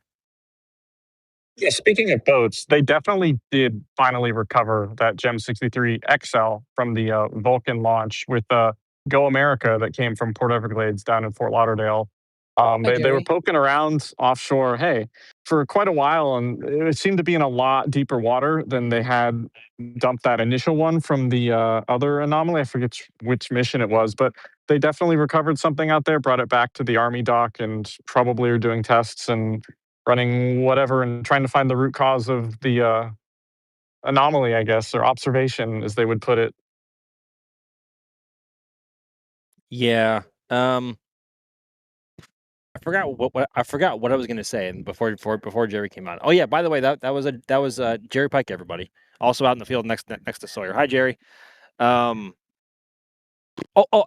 Okay. So I don't know if we know when those photos were taken from ULA regarding the Vulcan being stacked in VIF A, whether that was before or after the New Glenn anomaly at Pad 36, because remember, Vulcan's core booster uses the same engines as New Glenn, albeit with some minor differences, being the BE4. And those differences are mostly measured in that the BE4s, as far as we are aware, are built and manufactured with reuse in mind. And the BE4s that fly on Vulcan, at least for now, until they get smart reuse up and running, are a more expendable variant of BE4. So don't know exactly what changes went into there, in terms of what makes one engine, I guess, more reliable than the other, or more robust than the other, or what advantages the ones on Vulcan may have or not have over the ones on New Glenn. We don't know. It's all really, really poor timing. And it's certainly not ULA's fault, at least with the BE4. If it's even the BE4 on New Glenn, we don't know. But all I'm saying is that the explosion originated on the BE4 on the engine section of New Glenn. So yeah, Origin actually talked about that on the recent update, that they're looking at the engine section as being the culprit. There you go. So that's just another thing that's kind of going against Vulcan right now. Again, we have no insight in terms of how either investigation are going in terms of either the SRBs or the BE4s or what could have happened. But the fact that ULA is actively stacking in their next Vulcan launch vehicle, I think speaks some confidence in them launching it at some point in the near future. Although, again, don't know when those photos were taken in relation to the anomaly, or even if they have the solid rocket boosters mounted yet or not. We have not seen the payload fairing rollout here past our cameras here at the press site, and I don't think we will until we have an actual confirmed launch window from ULA, because we would expect to see that a lot closer to the launch time. But at this point in time, we do not have that for Vulcan's next flight, and I guess you could also call it a return to flight. It's second, unfortunately, to this point. It's second return to flight in 4 flights. Yikes! That's not necessarily a good record to go by right now. Just coming up on T-minus 34 minutes in the countdown. The last blog update from ULA is that the countdown is continuing smoothly towards liftoff in just 35 minutes from Cape Canaveral, and they are working no significant issues right now, which is great to hear. And hopefully they can keep that up here for the next half hour and change. And get some more questions here. Get some support from Mr. Fluffy. Hey, what's up, dude? A Best Coast launch earlier and now Atlas. Why are you crying? What's with the sad emoji there? Mr. Fluffy. Because it's the last Atlas. That's why last. Oh, I see. I can't read. Well, I can't read. Brain's moving too fast right now. But yeah, Mr. Fluffy, it's not confirmed to be the last Atlas yet. Starlinder's going to fly a couple more times at least. Well, hopefully. But this is a last for Atlas in a lot of respects, and it is the last, or it is the end of Atlas as we have so commonly come to know it in terms of payload fairings and Gem 63 SRBs and all that. So yeah, the view that you are seeing on your screen right now is not something that we are going to see again, assuming all goes well. So and of course we certainly hope it does. From Shadow Gunner here, a $5 super. Thank you, dude. Have you mentioned Starliner as a couple of the remaining Atlas 5 launches? If they wanted to fly more, could start a launch on Vulcan. Well, we have talked about it. We have talked about Starliner a lot, actually, on this stream so far, in terms of what it may or may not do, in terms of how, I guess, unstable its future is and how uncertain it is. But what we haven't talked about is, could they adapt it to fly on Vulcan? That's an interesting need to have, should they need it beyond the 6 currently assigned to Atlas. But Alex, could they potentially adapt this to Vulcan, or could they adapt Starliner to Vulcan? I mean, yeah, that's one way to sort of say that. Yeah, they could adapt to Vulcan. The other thing as well is that we really don't know if Starliner is going to go to any other rockets after Yeah. Atlas, right? We've been asked about this so many times. Originally, a lot of people assumed that it was just naturally going to Vulcan because it's ULA and Atlas 5 is ULA as well. And it's like, Yep. well, there's really nothing that tells you that, because in theory, Starliner can pretty much fly on anything that has the size for it, right? And the payload performance to carry it into orbit. You just need the adapter and work out ascend performance and things like that for the launch abort system. Like there's a bunch of other things, but mechanically, as in you can put it in basically any rocket that has the performance, and then you work out all the other things. The aerodynamics don't work too well. Well, let's put a skirt around the bottom of the service module. That's how you get the N22 configuration on Atlas, right? Where they have like the skirt going down the Centaur. You have a bunch of other things that you can do. Basically, if they were able to put it on an Atlas 5, they can probably put it on Vulcan. They just need to work for that. Are they doing that work? We have no idea.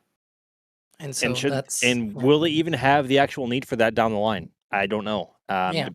Depending, that all depends on how Starliner does on its next flight, which is Starliner 1, and that is going to be a cargo only mission to the space station. There will not be any people on board. And beyond that, obviously that all depends on how Starliner 1 goes. But I feel like we've been saying how Starliner does will be dictated by its next flight, and we've been saying that since OFT1 all the way back in December of 2019, which is absolutely insane to think about. That it's been, golly, 6.5 years since that ish, right? Pre-pandemic. December 2019. Pre-pandemic. That was all the way back in December of 2019 when OFT1 happened, and it's still not operational, which is. And then SpaceX in-flight abort was a month later. Yeah. Yep. That's golly, where does time go, huh? Well, I mean, it goes in the countdown, in this case, down to about under 30 minutes, and the weather is indeed go. Oh, Sawyer, never change. Never change. But I think we all were expecting this to this point, because I think we were talking about it earlier in the stream. The sky is perfectly clear. There's not much. There's only a gentle breeze out right now, and there's next to no clouds in the sky. So weather looking like a non-factor for tonight. And because it's Atlas 5 and it's completely expendable, we are not concerned at all with any kind of recovery weather. So all good news to this point. As far as we are aware, they are also not working any major issues right now on either Atlas or its ground systems, which is always good. They're not tracking any technical issues at this time. Fantastic. We love to hear it. And Atlas has been it's a very reliable rocket, but it's had its moments where it's not launched when it was supposed to, like 3 or 4 times, or more than that, actually, a lot more than that. But also, the last few missions, like these last few Amazon LEO missions, they've been launching like right when they wanted to. But they have been able to knock these out like in super quick succession. Like they've had these last three Amazon LEO Atlases out in the last, I think, 3 or 4 months, which is a rapid cadence for ULA and certainly for Atlas. Right, coming up on. Go ahead. I was just gonna say, hopefully we see that with Vulcan returning as well. That'll be nice to, see ULA up their launch cadence a bit, because I know that's been the running joke with ULA is, they don't launch that much, especially when you compare it to SpaceX, whose numbers blow everyone out of the water. It's nice. Well, actually, speaking of SpaceX, Sawyer, I have a question here from Six String Simpleton. Hasn't SpaceX launched a number of LEO satellites? Yes, they have, actually. And there's a bunch of rockets that do. And it all comes down to the fact that, sure, LEO is a subsidiary of Amazon. It's not necessarily Amazon. So it's not like they have to launch everything with Blue. Of course, they do tend to launch, or are planning on launching most of them with Blue Origin's New Glenn once that anomaly investigation wraps up. But in the meantime, their investors basically said, look, get us whatever rocket we can. So they had a recent launch on Ariane 6. They've had 3 launches on SpaceX, which they got a contract for in there. Obviously Atlas, obviously Vulcan. So they're basically trying to get any rocket that they can, given that I know they had the deadline for this month, but it was extended a couple of years. But they still want to get to that number as soon as possible so that they can lay full claim to all of the bandwidth that they want. So, I mean, they're doing whatever they can, including launching on Falcon 9s. And to this point, including this mission with the 29 satellites on board Atlas tonight, if all goes well, there will be a total of 396 operational LEO satellites in orbit. In comparison to Starlink, there's well over 10,000. So quite the gap there in terms of the amount of satellites in orbit. But there is still a long road left to go for Amazon LEO. They have a lot more to launch, either on Vulcan or New Glenn or Ariane 6. There's still a lot more to go. Falcon 9. And Falcon 9. Because they still have, because they originally contracted 3 missions, but then later on, they added 10 more flights on Falcon 9, which means that's 240 more satellites that they can launch. I feel like a dummy. When did that happen? I wasn't aware of that, actually. It was around late 2025 that we heard about that. It was revealed, I think, in an investors update from Amazon, I think it was, or something like that, where they published that. Yeah.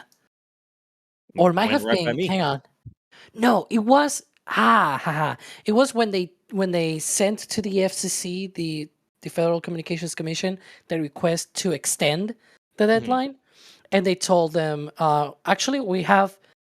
They confirmed that they have 10 more launches with Falcon 9, and with Blue Origin's New Glenn, they also extended the contract, because originally I think they had like X number of confirmed launches plus some options, and then they told the FCC, hey, we actually took those options, and so I think it's way more than 30 launches with New Glenn, which kind of ironic now, all things considered, but yeah.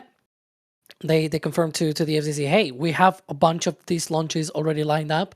We've paid for and are ready to do it.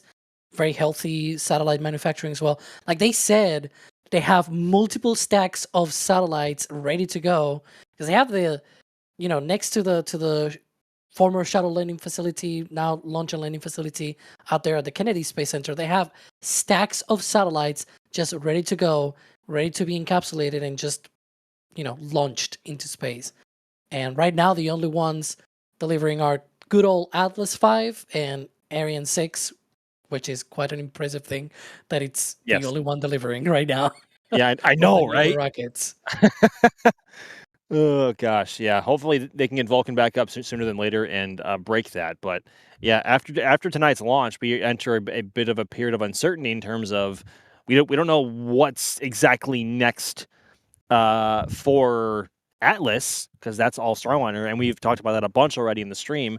But also just in terms of for ULA, in terms of when Vulcan is going to launch again. Like we don't know if it's going to be a month, if it's going to be 2, 3, 4, 5 months. We don't know. We have no insight to that. We have no views in terms of how the investigations are going, in terms of what they have to deal with. We hope it's soon. But tonight is a bit of a night of the last, because this is the last 500 series Atlas V rocket to ever fly. And just as a reminder for folks who are just joining us, this is the Atlas V 551 variant. So a 5-meter payload fairing, 5 solid rocket boosters on Atlas's core stage, and a single RL-10 engine on the Centaur 3 upper stage, which is currently encapsulated on the bottom half of that big cavernous payload fairing there that you were seeing on top of the rocket. It is the biggest and most powerful variant of the Atlas V, producing around 2.7 million pounds of thrust, or 12,141 kilonewtons of thrust at liftoff between the RD-180 on the core stage and the 5 strap-on solid rocket boosters. So it's a beast, and it's not called the Beast, even though ex-CEO Tor Bruno was on record calling it the Beast. It is called the Bruiser, and every single Atlas configuration has its own unique nickname. And in the case of the 551, the biggest and most powerful, it's called the Bruiser. So, Alex, Sawyer, do you guys have your favorite variant of Atlas V and its favorite nickname? I'm just curious. I mean, I'll go with mine. I've been saying it. 411. That was the most bizarre launch I have ever seen in my entire life for OSIRIS-REx. To see it slide off the pad, yet somehow go straight, and then if you were to look at the smoke plume that followed behind it, the entire thing was curved. You could see it was fighting that symmetry in the very beginning until it started to, do its grab turn over. That is the most bizarre thing. I will never forget that launch in my entire life. Would I have loved to seen a 511? Yeah, but since I saw the 411, I'm going with that. And the 411 is called the slider, right? Like it's literally called the slider. Exactly. And the 511 is called the big slider. Yeah, very clever on the naming. Yeah. Yeah, I know, right? What about you, Alex? I think the big slick, the 501 Yes! configuration Yes, with me the big too. fairing and no solid.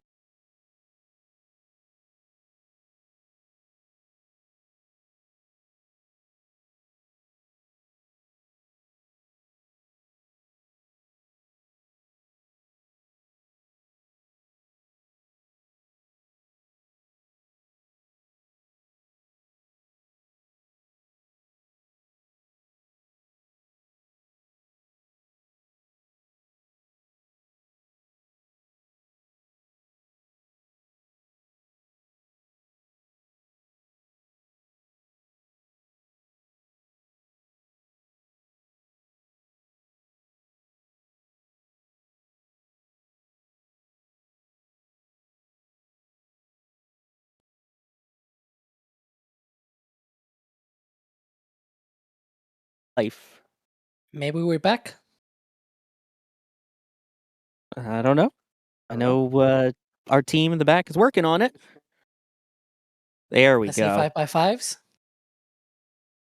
And we are back. Hey. Beautiful. There we go. Fantastic. Sorry about that, everybody.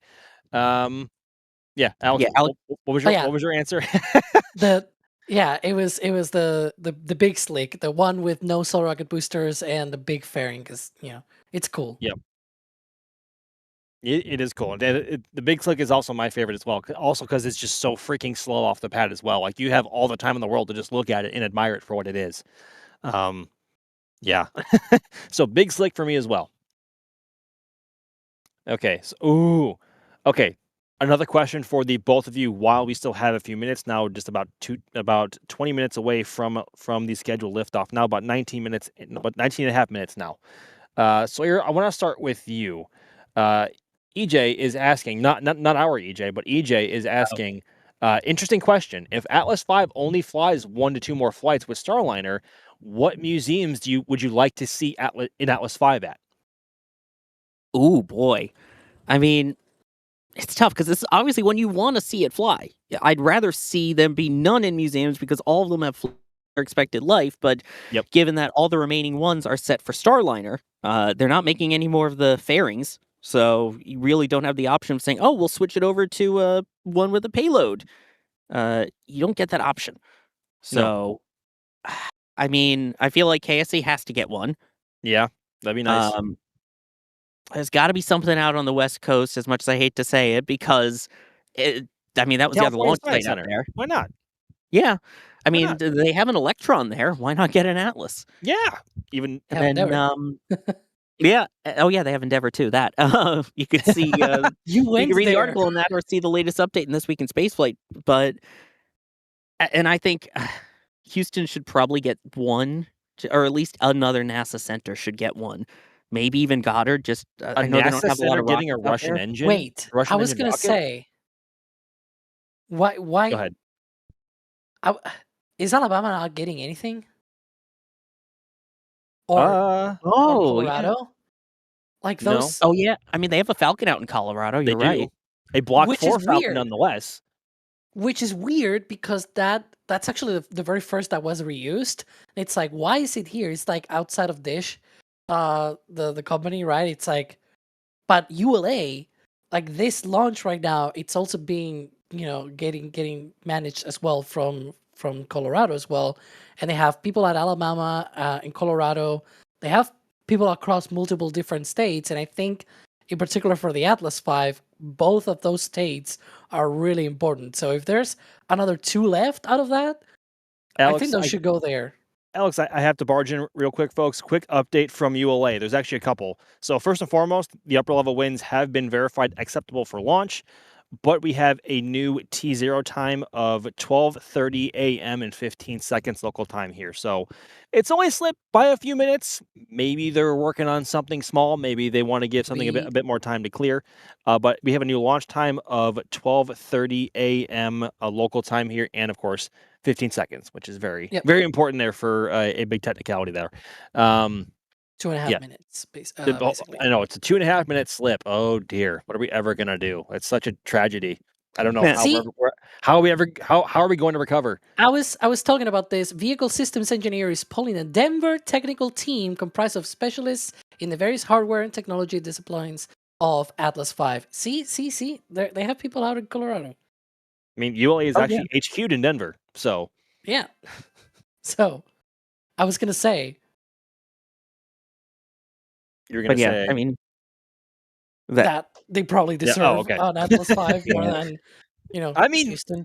Yeah, it would be cool to see one there. Like sort of how, kind of like how JSC has a Falcon 9 outside. It'd be cool to see an Atlas V outside ULA. Although it's not their fault if they can't launch Starliner, right? It's not ULA's fault by any means. So I guess it wouldn't be the worst thing in the world to have an Atlas V there. It'd get very cold though. Atlas V would be way far out of its comfort zone in Colorado, especially when it gets snowed on. Yeah. By the way, at this point, ULA is in their planned hold, which the timing has been weird tonight because earlier on, as they were getting ready to give the go for prop load, they did start a little bit late. And as a result, they said that they would adjust the time. They would change the time as needed in the actual final hold. Countdown clock has been set with a new T0 of 04:30:15 Zulu. Currently at L-17 minutes and counting. Roger. All right, team, we have an approved new T0. Clocks are set and tracking. There we go. Yep. So they're in a planned hold. So again, this is the whole L-T- clock thing. They are at T-4 minutes and holding. That is their internal clock that they use that has built-in holds. The actual time to launch itself, as you heard there, was L-17 minutes. So 17 minutes till actually lifts off if all goes well. And once we hit 4 minutes to go, the L and T- clocks become the same thing. And so what is the purpose of the countdowns entering planned holds? It's basically a way for the teams to stop and analyze, to say, okay, how are we on things? It gives them time to check things if something might be slightly off. It allows them to go through all of their numbers, go through everything they have, and only once they think that everything is ready to go, they can resume the count. It's basically just a way to stop and double check all their work. Yeah, very good. I mean, so overall, the T0 has slipped by about 6 minutes. It's not the end of the world, folks. They have about a 29-minute window in total to work with tonight. So not entirely. I'm not concerned, and I don't think anyone should be yet either, because the countdown is progressing, and besides the count slipping by a couple of minutes each time, as far as we are aware, teams are not working any issues on the vehicle. So they must be wanting to get a bit more precise in terms of what they want to do. Maybe something small came up, and they want to give it time to clear. We're not sure, but as far as we are aware, they are not working any major issues aboard Atlas V right now. So now approaching the minus 16-minute marker. Go ahead, Alex. Yeah, I was gonna say it's also interesting to mark here that it's 6 minutes and 15 seconds into the window, which it kind of smells to me a little bit as if they're moving the T0 more about the potential collision avoidance that they have, right? On every window, you have usually like cutouts of when you can launch things because there's also stuff in orbit. And your satellites may go through that stuff and you don't want to collide with anything. You don't want any collisions. And so sometimes you have a window, but then there's like little holes, right? In like a Swiss cheese or something like that. And you've got those little holes in the window where you cannot launch. So if you want to adjust your timing of your launch time, because you maybe need a few more minutes, maybe you are also at the mercy of having to fit into the next opportunity within your window, because you cannot launch exactly at all times because there are things in orbit that you have to go through. So you want to avoid those. But yeah. Yep, so nothing. Colas? in case you're thirsty. Yeah. Oh gosh. Well, I am kind of thirsty. I would like some water. I actually have some water right here.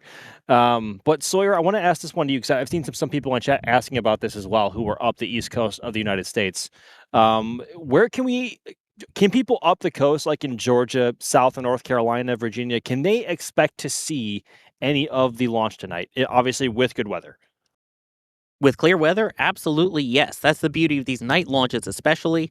And I mean, there are views all the way up the East Coast. So basically, you'll see it all the way up to booster engine cutoff, which is when the RD-180 engine shuts down, all the way up to about the central portion of South Carolina. And then it will continue onward with stage 2. In fact, you should be able to see it all the way up as you continue towards Maine and potentially even parts of Canada. Happy Canada Day. But yeah, pretty much anywhere in the eastern United States, if you have a clear shot, you have a good chance of seeing it. Honestly, even if you're somewhat inland, so like if you're towards Lake Erie, Pennsylvania, New York, West Virginia, in regular Virginia, a bit of Kentucky, you have a chance to see it as well if you can get somewhere low. Regular Virginia? I don't know how to separate it from Regular Virginia? Should I call it East Virginia? It's just how about just Virginia?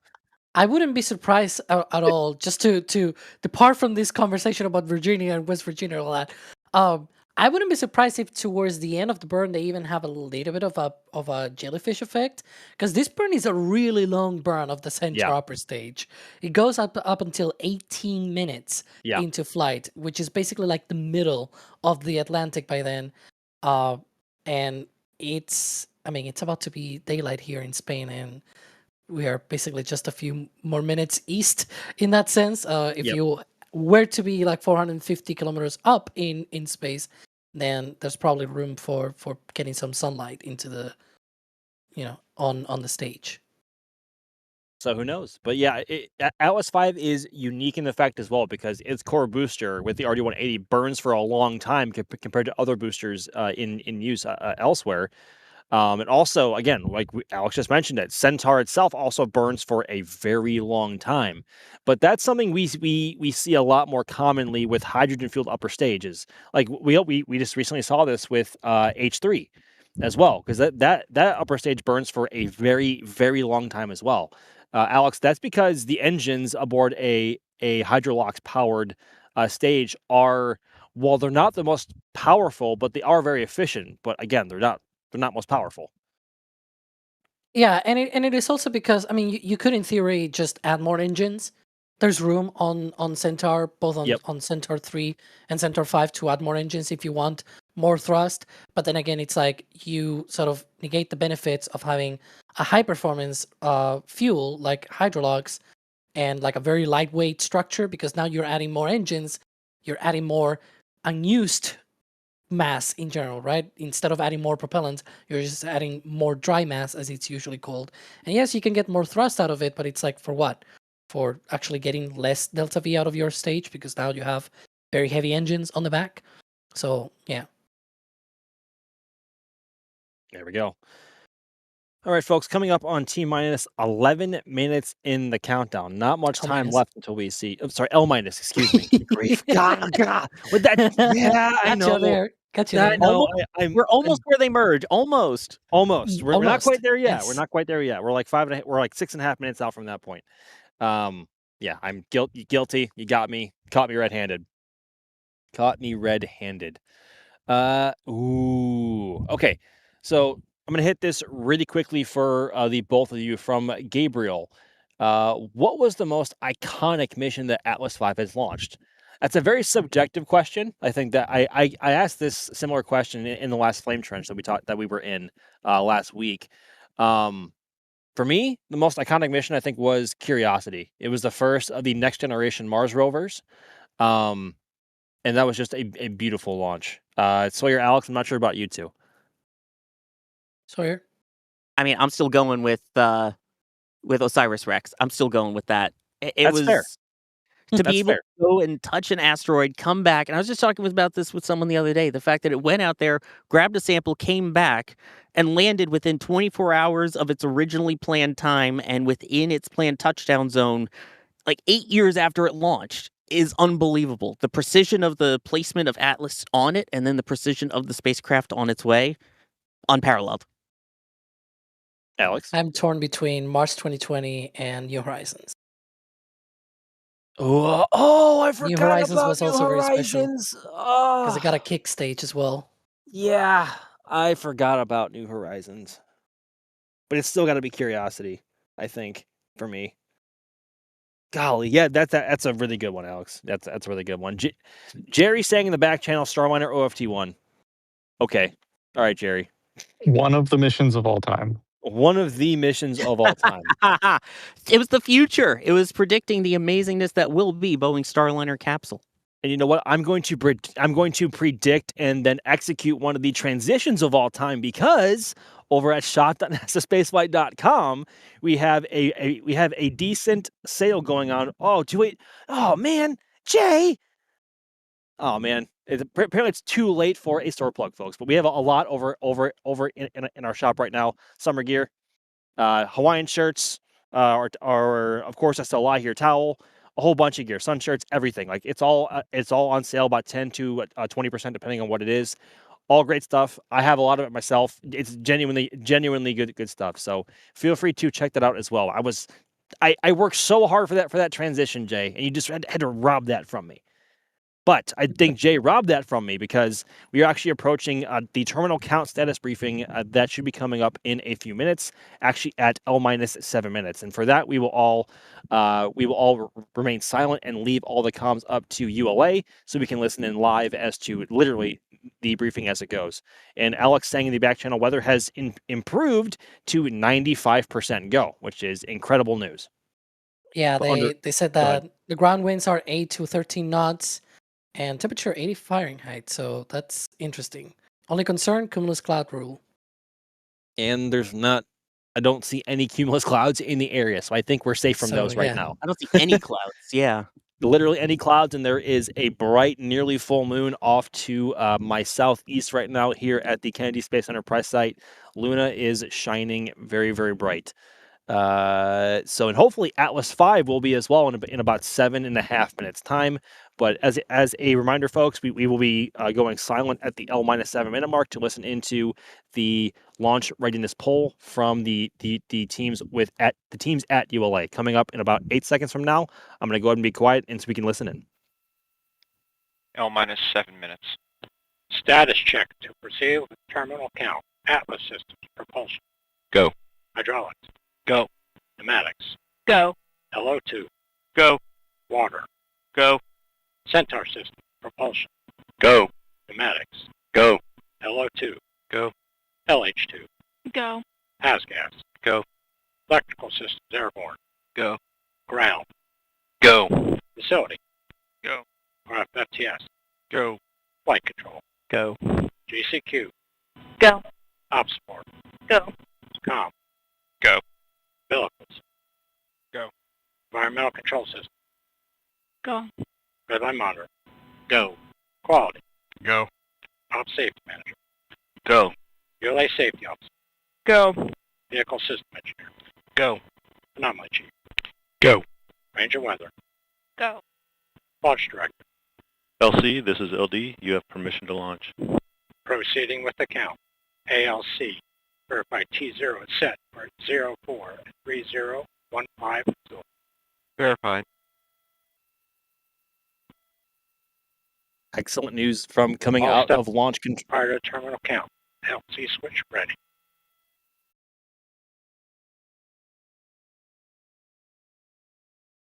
Was about to say we had some excellent news coming out of launch control there for ULA. We are about 1.5 minutes now from the L- and T- counts merging at the T-4 minute marker. Coming up on some really important parts in the countdown now, as Atlas 5 should be beginning pressurization here in a few minutes for flight.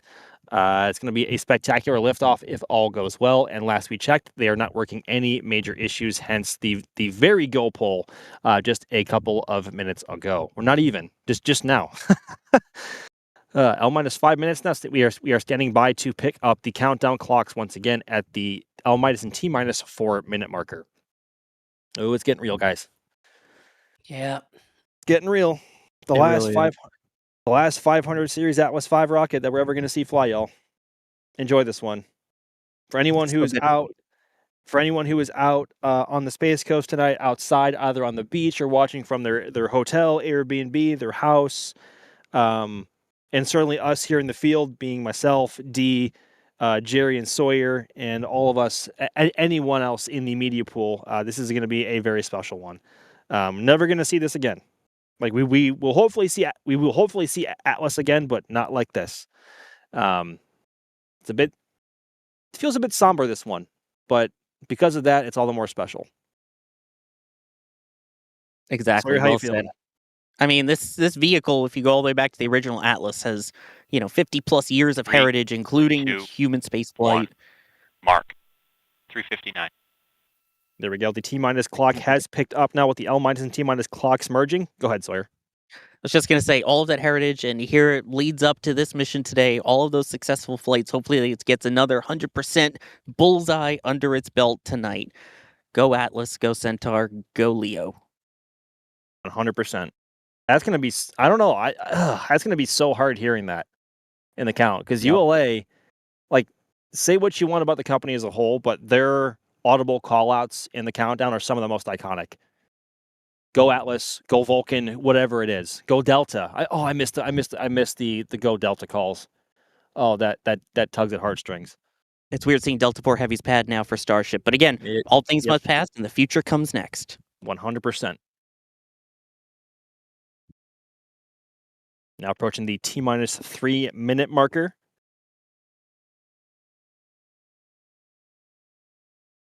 Mark. Yep.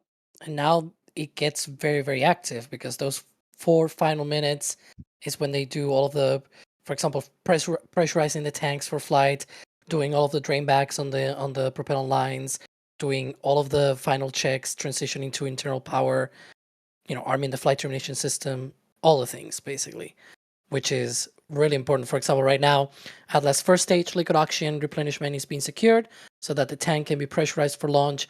The ground pyrotechnics have been armed to release the vehicle from the launch pad at liftoff. So, some of the items that they are already crossing out here as we keep counting down. Just approaching 2 minutes here in the countdown. Great weather today, great visibility. So hopefully all of you guys out there can see the rocket lift off just a little bit 2 minutes. We sure hope so. Oh yeah. Coming up on the T-minus 2 minute mark. T-minus 2 minutes until T0. The start command has been issued to the launch sequencer, confirmed from ULA. Yep. Tanks have pressurized for flight on both stages. Centaur and Atlas have also switched to internal battery power. Once we hit 1 minute, I'm going to jump off, but in the meantime, flight termination system now armed. And there goes the heart rate, rapidly rising. As it always does. Yep. As it always does. It's the go launch jitters. Always happens, no matter how many you've seen, especially for one this special. Yep, the fire, that's a flare stack. That's expected. Yep. D saying in the back channel, this one is making the heartbeat strong. Yeah, it is. Goodness Coming up on the gracious. T-minus 1 minute mark. Sawyer, thank you very much. Enjoy the launch, my friend. I'll join you probably after Bico. Roger that. Range is green confirmed. Standing by for callouts from ULA here. Just a few moments.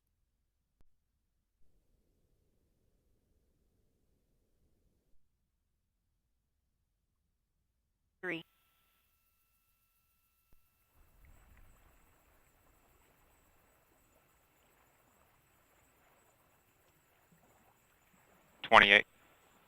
Verify ECS. We're good for launch. Verified. Status check. Go Atlas. Go Centaur. Go Leo. Go. Go Atlas. Go Centaur. Let's light her one more time. T-minus 10, 9, 8, 7, 6, 5, 4, 3. We have ignition. 2, 1. And liftoff of the United Launch Alliance Atlas V rocket. carrying another 29 satellites for Amazon LEO. These spacecraft will deliver fast, reliable internet to customers around the world. RD-180 throttling down per flight program. Switchover maneuver is now complete.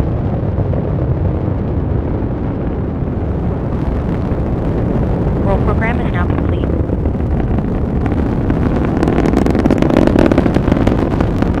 Mach 1, Atlas 5 is now supersonic.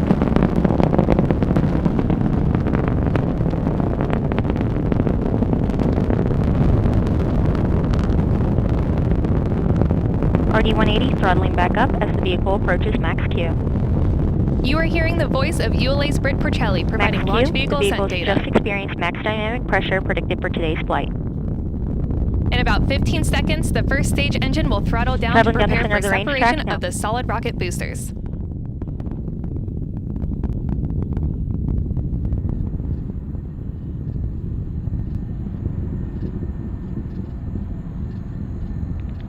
Main engine is throttling back down in preparation for SRB burnout.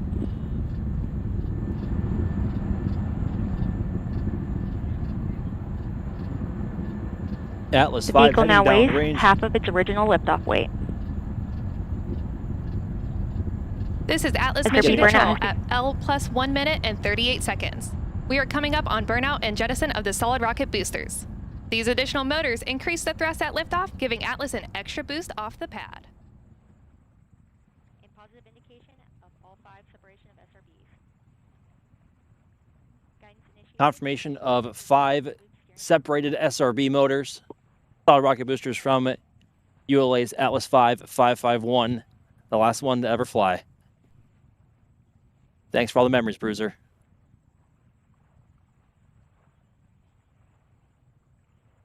It's booking it. Look at that. It certainly is. I always forget, despite how many we've seen now to this point, just how rapidly a 551 Atlas gets off the pad.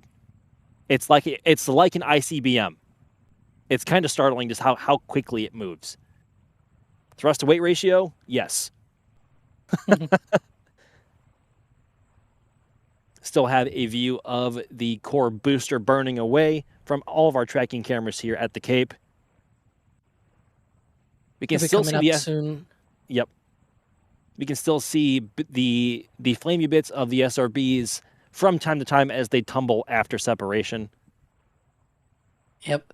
Look at this exhaust expansion. Look at this. Should be coming up on fairing separation. Yep. Hopefully we can see something there. Oh, there we go. There we are. And rocket cam. See, that's the load reactor. Yes. For the Centaur. Last time those deploy. Yeah. Yeah. That was one of the louder Atlases I've ever heard as well. I don't it was literally shaking the roof of the HUD up here like more than I can remember either Atlas or Vulcan doing in a long time. Interesting. Just about 1 minute now to Bico or booster engine cutoff. Yeah, the noise tonight really carried. There you are, Sawyer. Told you before, Bico. You did. You absolutely did. I'm just trying to take it in, y'all. I'm sorry if I go quiet, but I'm just trying to take this all in. That's what I did. I stopped taking pictures at one point and just, after SRB SEP, and just watched.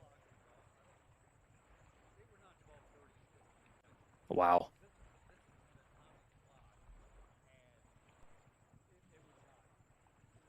The way that thing leaps off the pad and the roar of the RD-180, that is such a distinctive sound. Is that Bico? Bico? There we go.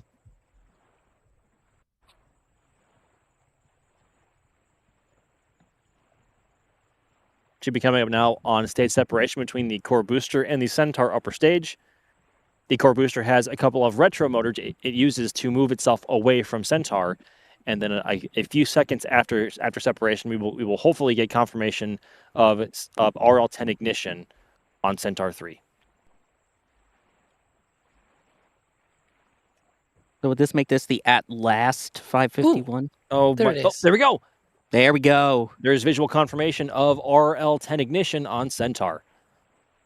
Shout out to the team here still managing to track it because it is so faint as it is right 100%. now. I and there's want to no say this ULA is Dee's track. camera. I want to say this is Dee's telescope. And Dee still has it. Look at this. I can't even see that with my eyes anymore. I can't And Dee either. still has it with the telescope. That's incredible.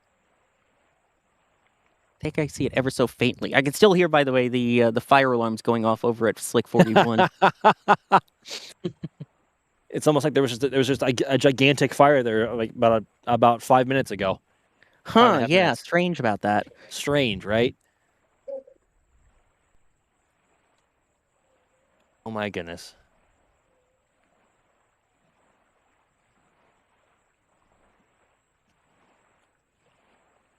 Update from ULA. Atlas is now 140 miles in altitude and traveling at about 11,500 miles an hour. Well, faster than that now. A lot faster than that now. 200 miles in altitude now. That was a 1 minute later update. those who RL-10 don't know, performing as expected. The Centaur upper stage is a beast. It is one of the most powerful and reliable upper stages in all of spaceflight history. 100%. Centaur has a legacy, a long legacy of being, or I think it is still currently the highest performing upper stage there is in existence anywhere. Yeah, and now we have Centaur 5 for Vulcan. Yep, and we have two different variants of Centaur 5 as well. And mind you, this Centaur will be burning up until about T plus, what was it, 18 minutes? Something of the sort. It's a long burn that this does. And it makes me wonder how Stop tracking long this thing. Yeah, I was just gonna say, I wonder how long D can keep it. Like, I wonder how long, because at some point it's going to have to go over the horizon. It's passing east of Cape Cod and Boston right now. Oh my gosh! And yet, D-Wise has it. Yeah, probably gonna go over the horizon soon if I were to bet. View of the full moon there on the left there. Well, nearly full moon.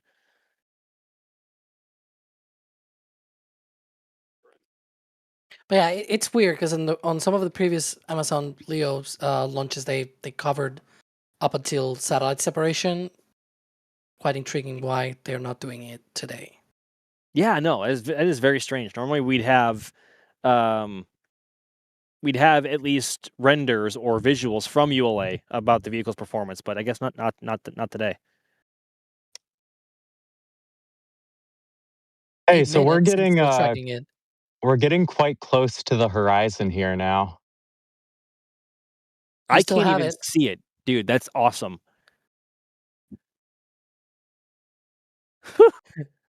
It'll be to the left of 39A from this perspective, but it'll be somewhat close to 39A as it approaches the horizon here. I think I'm passing through some very distant clouds at this point.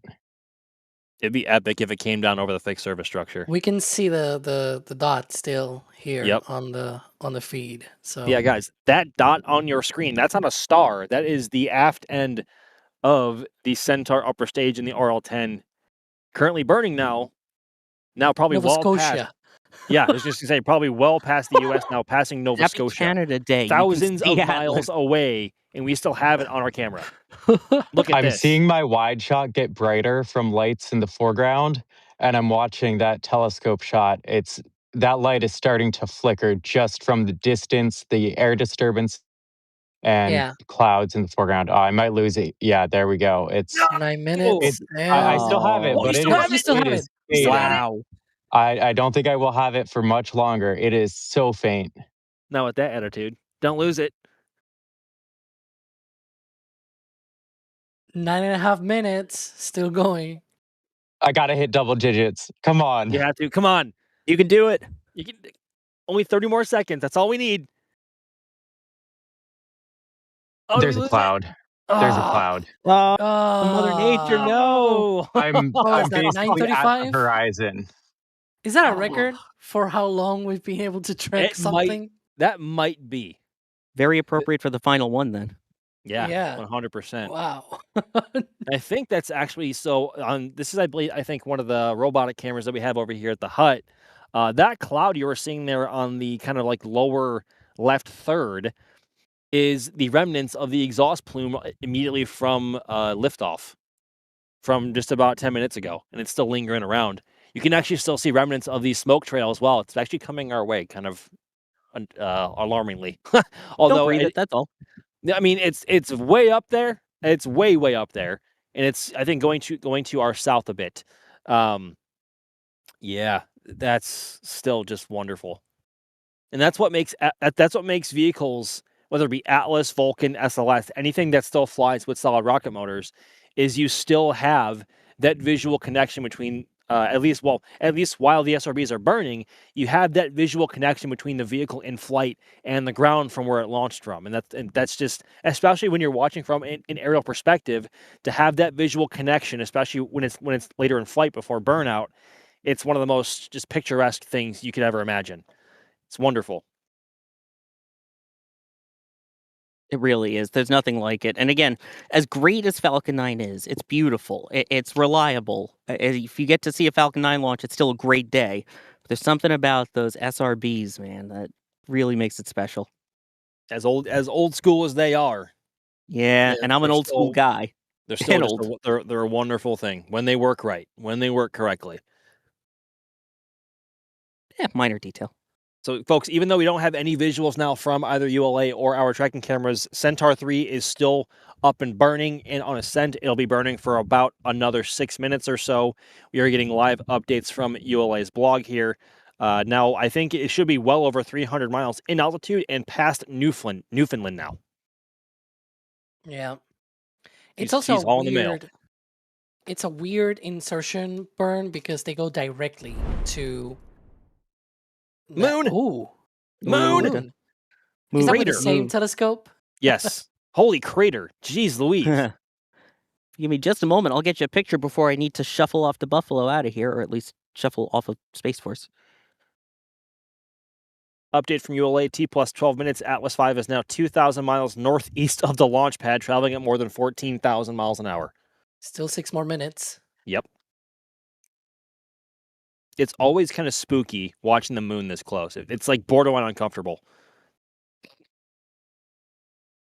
I mean, we had people there a couple months ago. We did. Like Yeah, 3 months way ago, closer. almost to the day, there were people on their way. Yeah, no kidding. Yeah. Well, at this point, 3 months ago, they were on their way. Yeah. Well, actually, no, they were still in Earth orbit. That's a lie. they were still in Earth orbit. Yes. They were about to do the translator injection, yeah. Yes. Anyway, I love doing the photo while you wait for those replays and amazing stuff. I'll try and get some more Yes. to you, but I got to head on out of here. That was a beautiful launch. Goodbye, 100 Atlas yes. 5 551s. Thank you very much, Sawyer. All pleasure having you on as always. I'm glad you were out there at Cape Side and soaking it all in. That view is magnificent. I'm glad. Can't wait till we share the next one together, Max. 100%. And yes, folks, Sawyer had said it. We do have replays from launch on the way from all of our cameras. So stay tuned for that. Even though we don't have any visuals from ULA, we are getting live updates from them on their blog. As milestones tick by, we are expecting Centaur to be burning for about another 3.5 minutes or so. And there we go. There is the photo that Sawyer was referencing from his vantage point on the Cape of Atlas 5 just clearing the pad under 5 solids for one last time. He's saying that they have a slow-mo replay of that tracking, and I'm scared because it's like, is We'd that be here like for 12 2 hours? We'd be 2 here for hours like of 12 years. Yeah. Let's Just see. here.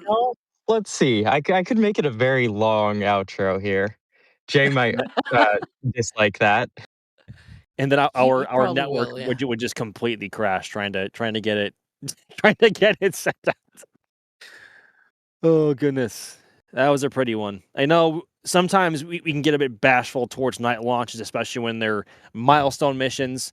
But Atlas is still pretty enough. That was still wonderful. Now coming up on T plus 15 minutes in the countdown. Oh, ULA is typing. ULA is typing. Probably the next update at T What is plus our next 15 update? minutes. But yeah, Wait to see what it still is. 3.5 minutes yet to go on the Centaur's firing. Yeah, it goes directly to that 450 kilometer Atlas orbit. V is now 300 miles above the northern Atlantic, having left its launch pad in Florida just a quarter of an hour ago. Well, yes, aka 15 minutes. Can you believe it's been hot and clear blue skies all week? And the one day that I've got a slight chance of seeing a rocket launch, it's cloudy in the direction of this launch. Ah, good lord. That is just how it goes, Alex. You know, it's like one Yes. of the laws of physics It is. It at this is. point. It's yeah. Now 15 minutes and 45 seconds into flight, folks. We still have replays coming, so stay tuned for those. I have a feeling that there are going to be some really good ones tonight, especially from D's track. And mind you, again, D had the rocket from launch and had Centaur for like about 9.5 minutes when it was getting towards the horizon. Like, that's how good of a tracker D is, and how wonderful of a telescope that is. Currently looking at the moon right now. So yeah, lots of good stuff coming later on. Well, hopefully in just a couple of minutes. Waiting to see how those progress. But speaking of progressing, we are waiting on to see how Centaur is performing, and around the T plus 16 minute marker now. Sounds like things are progressing well. ULA is giving live and real time updates on their blog despite the lack of visuals.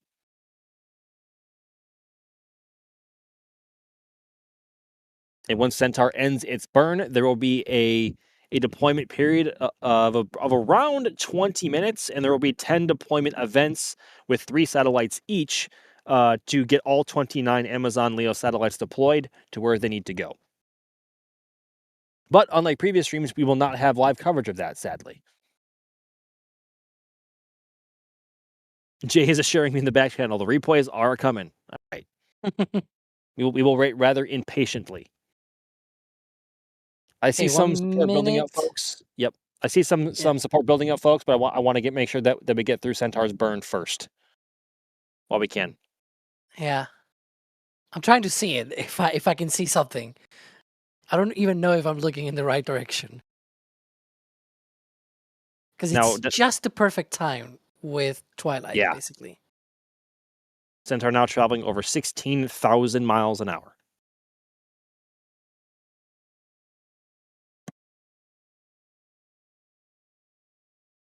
Goodness gracious. All right, update from ULA, T plus 17 minutes and 55 seconds. Atlas V is now orbital, and we are standing by to conclude this burn of Centaur once the desired orbit is reached. Standing by for word from ULA.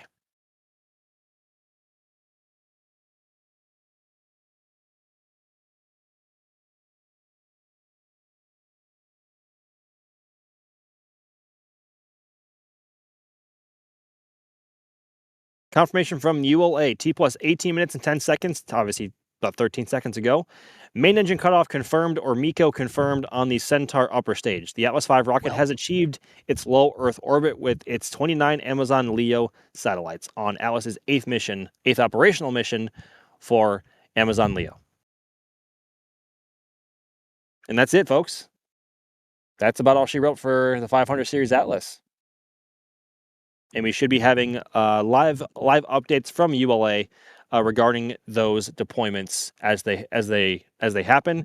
And just as a reminder, there will be 10 deployment events with 3 satellites each up until the last 2. And we also still have launch replays coming. And while we have this gap in time, I want to run through some support really quickly while we can. While I have a gap here. A store message here from Mark. While this is allegedly the last Atlas launch in this configuration, given all the anomalies that have happened recently, could there be a change given the remaining manifest? Mark, we talked about that kind of a little bit. We don't know what the future looks like for Atlas beyond Starliner, and how much it will or won't fly. And if it doesn't fly all 6 and ULA wants to repurpose those boosters for different missions, they have no way to manufacture new payload fairings for it, but let alone they don't have any more GEM 63 solid rocket motors lying around for it to use. So it would be quite the task to restart production for Atlas V 500 series components. So tough to say. I mean, maybe ULA could find a way. Maybe they could. But let's get to that bridge, or let's cross that bridge once we get to it, if we get to it. And Yeah, we'll another see. story. Yeah, we'll see. Story message here from Paul as well, just saying thank you for all you do. Paul, it is our absolute privilege. We would not do this unless we were absolutely loving it and we're passionate about it. It is our pleasure to share all of this with you as much as we can, guys, and I mean that sincerely. It sounds corny, it sounds cliche, but I promise you, this is why we're here. So thank you for all your support. $2 super here from Adam. I have been a subscriber for years. History now. My friend, you just saw the last 500 series Atlas fly. Indeed history, and we were glad to share it with you. D, you have a Snapchat here from Shazbert Toddbot with a $2 super saying D-Wise gets legendary status. Well, D already had it, but I guess Shazbert is already giving it back to you, D. Thank you, Shazbert. And one more here, a $1.99 super chat from Callan. Went to go see it, heard, oh boy, that's suboptimal. I hope you are safe wherever you are. Goodness gracious. Right, folks.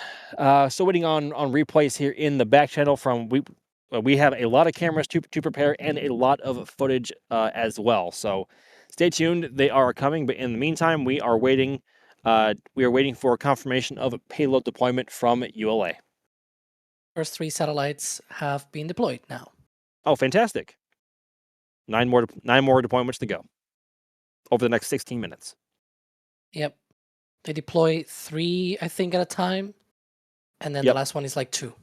Yes, correct. Almost there with replays from Jay. Yeah, I believe he's trying something new, so there's also things going on. Ooh, the new thing worked. Ooh, excellent. Nice. Nice. Rubbing our hands together now. Very nice. All right. I want to hit this question here for you, Alex, because this is actually pretty. Yeah. It's a nice thought exercise from Oliver. Was there ever a possibility of a 552 variation? Yeah, so at one point they were thinking of launching Dream Chaser on Atlas V back when Vulcan was still sort of like a future planned rocket. Ironically, the opposite has happened where it's like Vulcan has launched but not Dream Chaser. So later on they switched to Vulcan, but originally it was going to be on Atlas V and it was going to be on the 552 configuration because Dream Chaser is quite a heavy vehicle. So they needed the 2 engines on the Centaur. And mind you as well, that was supposed to fly on Vulcan, and we're not even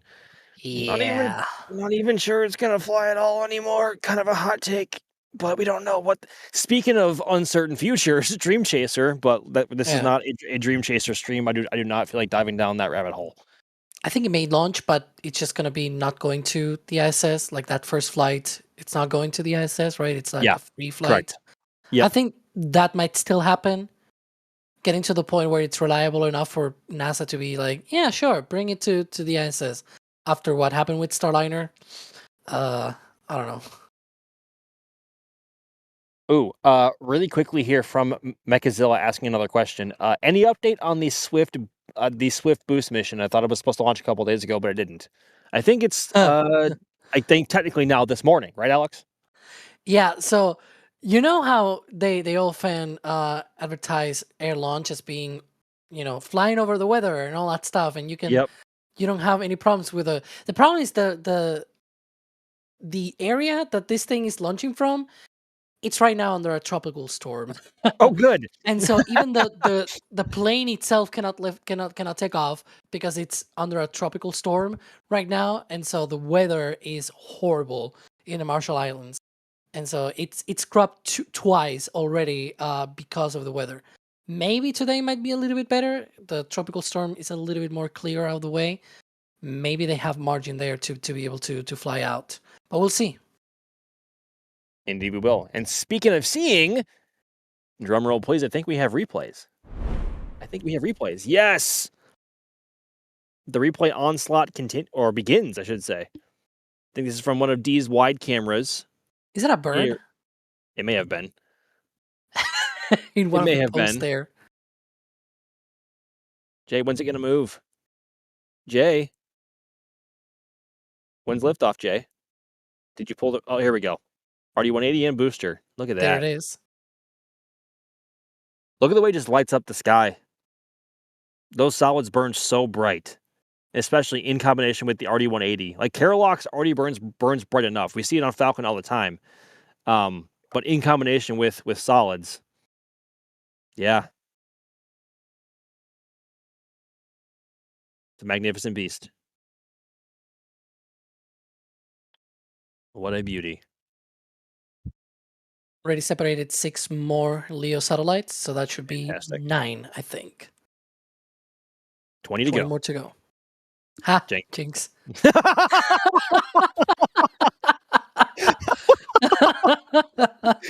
Beat you to it every time. As replays continue. Oh gosh, where's this camera from? Is this another D camera? That's Looks interesting. like it. It is a D camera. Okay.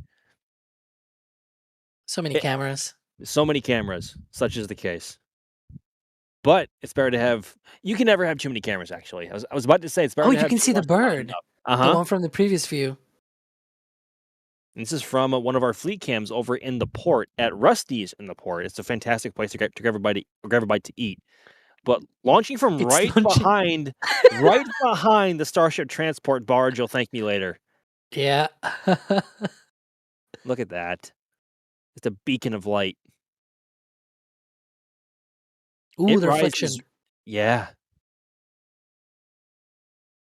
It's always startling to see, or just to remind yourself how quickly it ascends compared to Falcon, especially at this part in flight. It's reflecting even on the tent on the canopy there. Yep. It was actually lighting up the tent as well. Like I saw the actual camera exposure change a bit. Wow. That's so cool. Magnificent. Nothing like your rocket with solids, dude. I'm telling you. And look at how fast it leaves the pad, y'all. Like, look at this. Waiting for the RD-180 here. There's a flash RD-180 and solids. Look at this. This leaps off the pad and leaves the frame. Look at this. Whoop. And it's gone. Yep. Just like the Falcon 9 from Vandy earlier. And it's gone.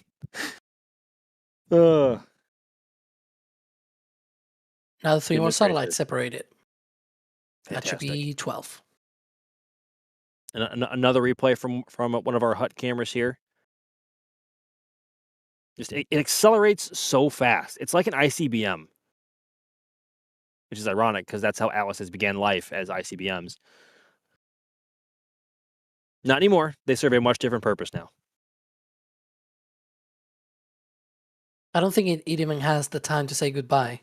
No, it It's doesn't. just, good. Oh, I'm gone already. Oh, I was. there went the launch pad. Oh. That's exactly it. Yeah. It's like that's all you'll get. Wow. Holy. Wow. I was about to say a bad word there. I'm glad I caught it. It's like an asteroid, but in reverse. It's like an asteroid, but in reverse. That's yeah, a right. quote. Like in That's the a quote. movies. Somebody clipped that. It's like an asteroid, but in reverse. Reverse. Put it in reverse, Terry. Beep, beep, beep. Goodness. You can notice that it's late because we're doing this sort of talk. D180. Ooh, look at that. You could see the green from Terry, the from T-tab. the T-tab canisters. Yep. It leaps off the pad, dude. Look. Can we request a replay of the replay again? 100%. After need this to see that track, look again. at this. Oh, okay, or not.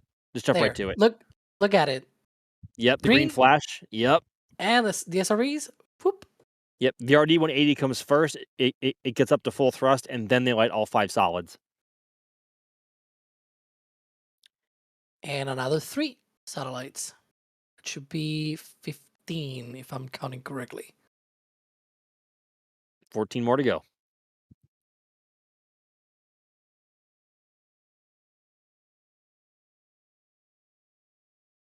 I love how the exhaust is so bright that it's actually lighting up the bottom of the Of the 5-meter fairing. fairing there. Yep.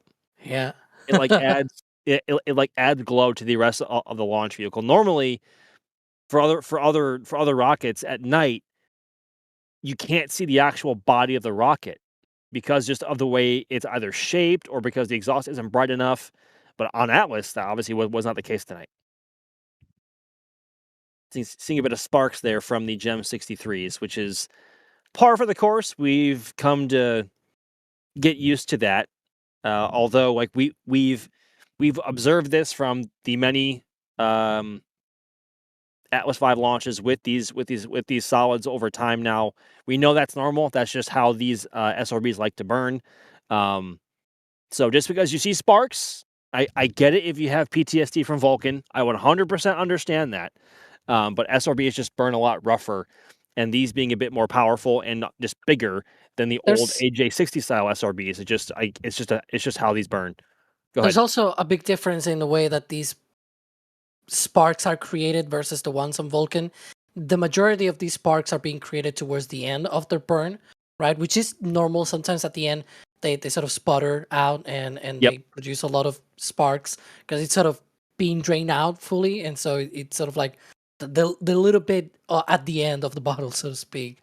Sort of like, ketchup bottles and things like that when you try to fully utilize them. But yeah, in the case of Vulcan, I'm trying to give an example, but I think I gave the wrong one. But you know what I mean. The Vulcan ones, those happen like before even a minute happened into the flights. Like they were clearly during the wrong part of the ascent.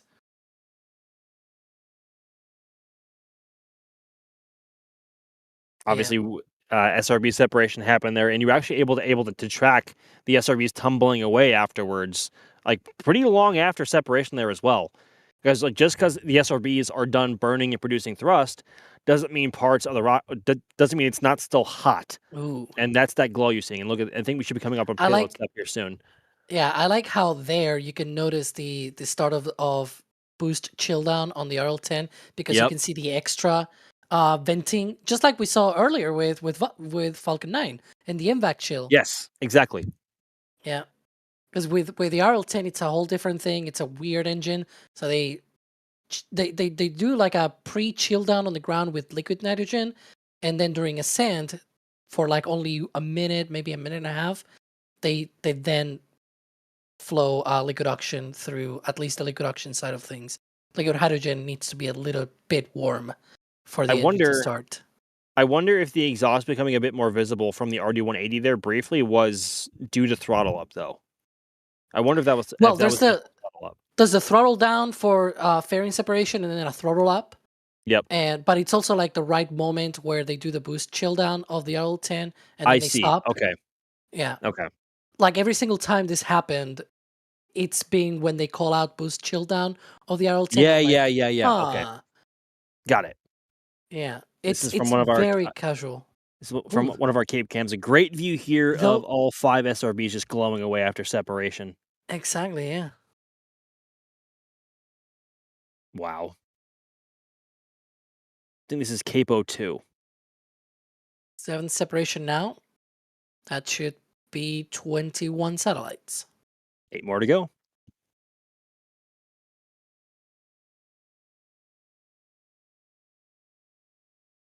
It's amazing how different the exhaust looks on different camera sensors and different exposure levels, and how much more you either can or can't see, depending on what detail you're trying to target there. But I'm seeing some screenshots from D's replays, and I can't wait. Oh, I hope we show that in real time and then go to a slow mo. I don't want to backseat produce. This is Jay's show. But we will see. Oh, look at this. Yes, you see, like that's what I wonder, Alex. Like, you see how much more visible it is? Yeah. Right there. And you can see it's sort of like a cross sort of thing. Yeah. And then it disappears. It's like, that's weird. And that shape also probably has a lot to do with the RD-180's orientation. Or I said it in plural. The RD-180 nozzle orientation to each other and how it is during flight as well.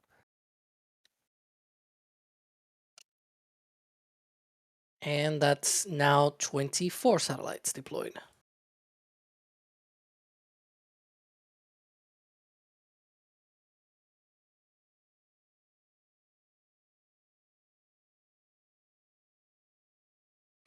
Well, that was 2 back-to-back American launches. Maybe we can have a third from Pegasus, which is also a final launch.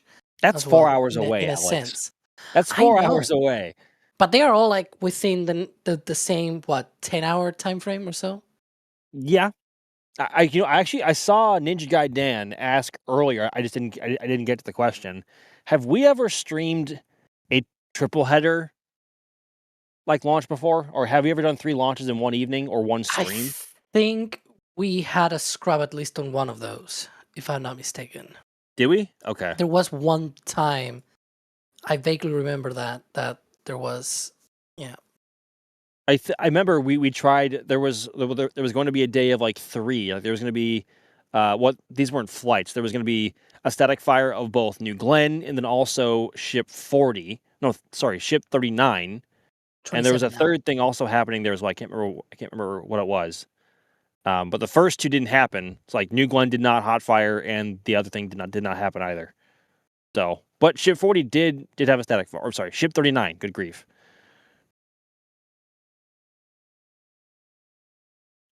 But yeah, I know at least in terms of testing, yeah, we have had double headers and triple headers quite often. In terms of launches, I think at one point we were prepared for a triple header or whatever you want to call it. Yeah. But one of them scrubbed, and then we ended up with just double header, which is frankly a bit insane to think about. Yes, and we have done multiple. There have been multiple double headers in one day, but not in one stream. Yep. Last year, I think we had a lot of those last year. I remember I have very vivid memories of those days. Waiting on Should be coming additional. up. Yep, go ahead. I was gonna say probably the same thing as you, right? That we're waiting for the last 2, and they just confirmed that the last 2 satellites have deployed. So that confirms a good, successful mission for the last Atlas V 551. And with that, folks, that is the end of life for the 500 series Atlas V that you have just witnessed tonight, and its life was just confirmed. Its last mission as mission success. That's bittersweet now. Now it's starting to set in a little bit. We don't often get to say goodbye to launch vehicles anymore. I remember this feeling with Delta IV Heavy back in 2024. And a bit of the same feeling with the 4-meter fairing from Cape in 2022. But this is more or less the end of Atlas V as we have so commonly come to know it, folks. Who knows what the future holds for Starliner and what hold that may or may not put on Atlas V. We hope it's nothing but success for Starliner as Boeing needs it and commercial crew needs it. And Jay also bringing up a big point in the back channel. Delta was different because we knew it was ending. That is true. We knew the last Delta IV was coming for a long time, for the better part of a year. I want to say it was when we had a rough idea when it was going to launch. Where Atlas now we don't know, we don't know, and for all we know, which is not much, this Starliner may never fly again. I'll just say the hot thing, like it may never fly again. I'd hope that's not the case. For the record, I hope that is not the case. But we don't know what the future holds, and that's what makes this sort of a very uncomfortable and eerie feeling. Can't say we've had this a lot, and it's a real shame if this is how Atlas is going to die. But it's had a marvelous ride. Atlas V is, I don't want to say has been. I don't want to speak in past tense yet, because of course, obviously, there's still hopefully more to come. but to this point, Atlas has been a remarkably robust and reliable launch vehicle. And for a period of time, it was the workhorse for U.S. spaceflight. Obviously, now we all know and love. Well, we all know Falcon 9. I can't say we all love Falcon 9, but we all know Falcon 9. But we don't know what the future holds for Atlas 5, and that will only be determined through time and through patience. So, and hopefully, with that time and patience, Boeing can get Starliner to where they need it to be. And I think that's all that I really can say on that matter anymore, is that now the ball is in Boeing's court for Atlas. So, and hopefully for ULA, they can get Vulcan back into flight as quickly as they possibly can. Hopefully within the next month and a half, 2 months at the earliest. We'll have to wait and see. They have one mostly stacked and almost ready to go. Well, I shouldn't say ready to go. They have one mostly stacked in the VIF A facility, the VIF Amazon facility, which is right next to Pad 41. But don't know when that's going to fly. So we now enter a period of uncertainty for ULA and Atlas especially. So we will see what the future holds. Anything else that you want to add, Alex? No, yeah, I mean, there's at least two certainties, which is this is the last launch of the 500 series. We were talking about possibilities of like maybe they try and jerry-rig something. I think it's unlikely, but you never know. So that's why I always leave the possibility, but I'm certain with like 99% probabilities that this is the final 500 series. And definitely the last of this year, because we heard at least that Starliner is probably not launching this year. So if it launches, it might be next year. So, yep. We'll have to wait and see. This launch felt particularly special. Just, I mean, you said it, with the uncertainty we have looking forward for Atlas. Like, knowing we lose a fairing design is one thing, but being towards the end of a rocket's life, having this many question marks and when it might fly again, it's sad, it's bittersweet. Like, this was a truly beautiful launch. We really couldn't have asked for a better night to send this thing off. We had visibility so long into flight. And so while I did track for, I guess, that 9.5 minutes, cutting it down in the slow-mo to some of the good pieces, we do have over 5 minutes of slow-mo outro ahead of the actual outro. So I appreciate everyone for hanging around, and stay tuned, because there's more of that, and some of the bits, like seeing that booster separation. This is probably some of the clearest I have seen it here. This was just a spectacular launch. I'm so happy. I think we're already thrilled with what you've captured and your track. I can't wait to see how that slow-mo looks. But on that note, folks, I believe it is time to begin wrapping our coverage for tonight's mission of Amazon Leo LA-08. And I think first and foremost, I want to start thanking folks in the field. Of course, beginning with UD. Thank you very much for rolling out with all of your cameras, and especially your tracking rig, and doing as phenomenal of a job as you did. Of course, it is always an absolute pleasure to be out here.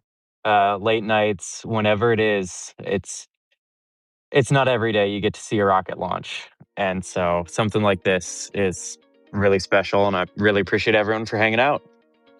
Absolutely. And also in studio comms with us today was Alex. Thank you very much, Alex. Yeah, it's always a pleasure. And, we got 2 launches here, Falcon and Atlas. Quite nice. So, yeah, hopefully more launches to come.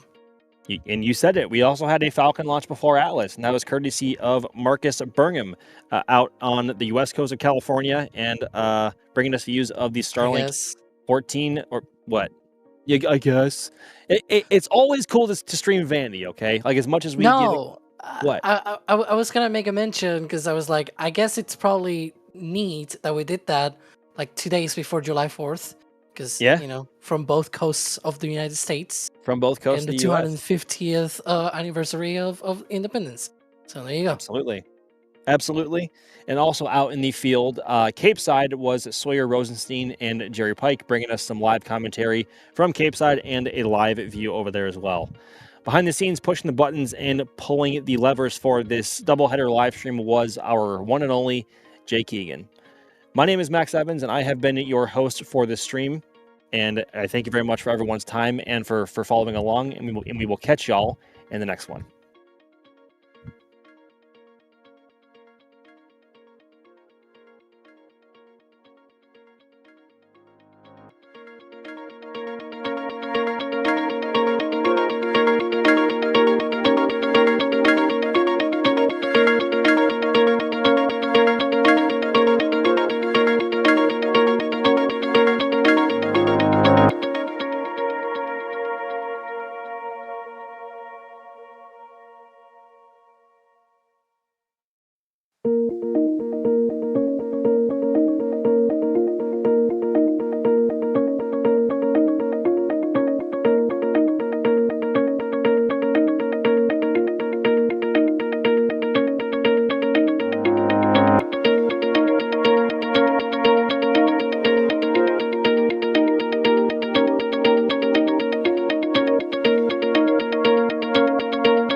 And here we go.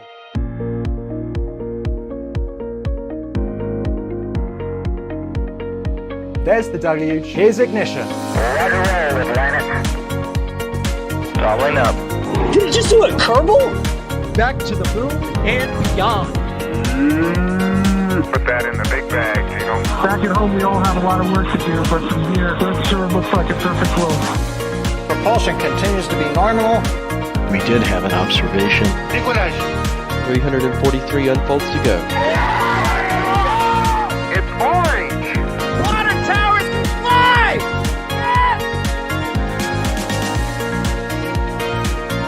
Bingo! Right in the center. Where's Jacqueline? There it is! That was surreal. That's not what we want to see. No! Oh my god. Yikes. You bet. We don't need any more of these.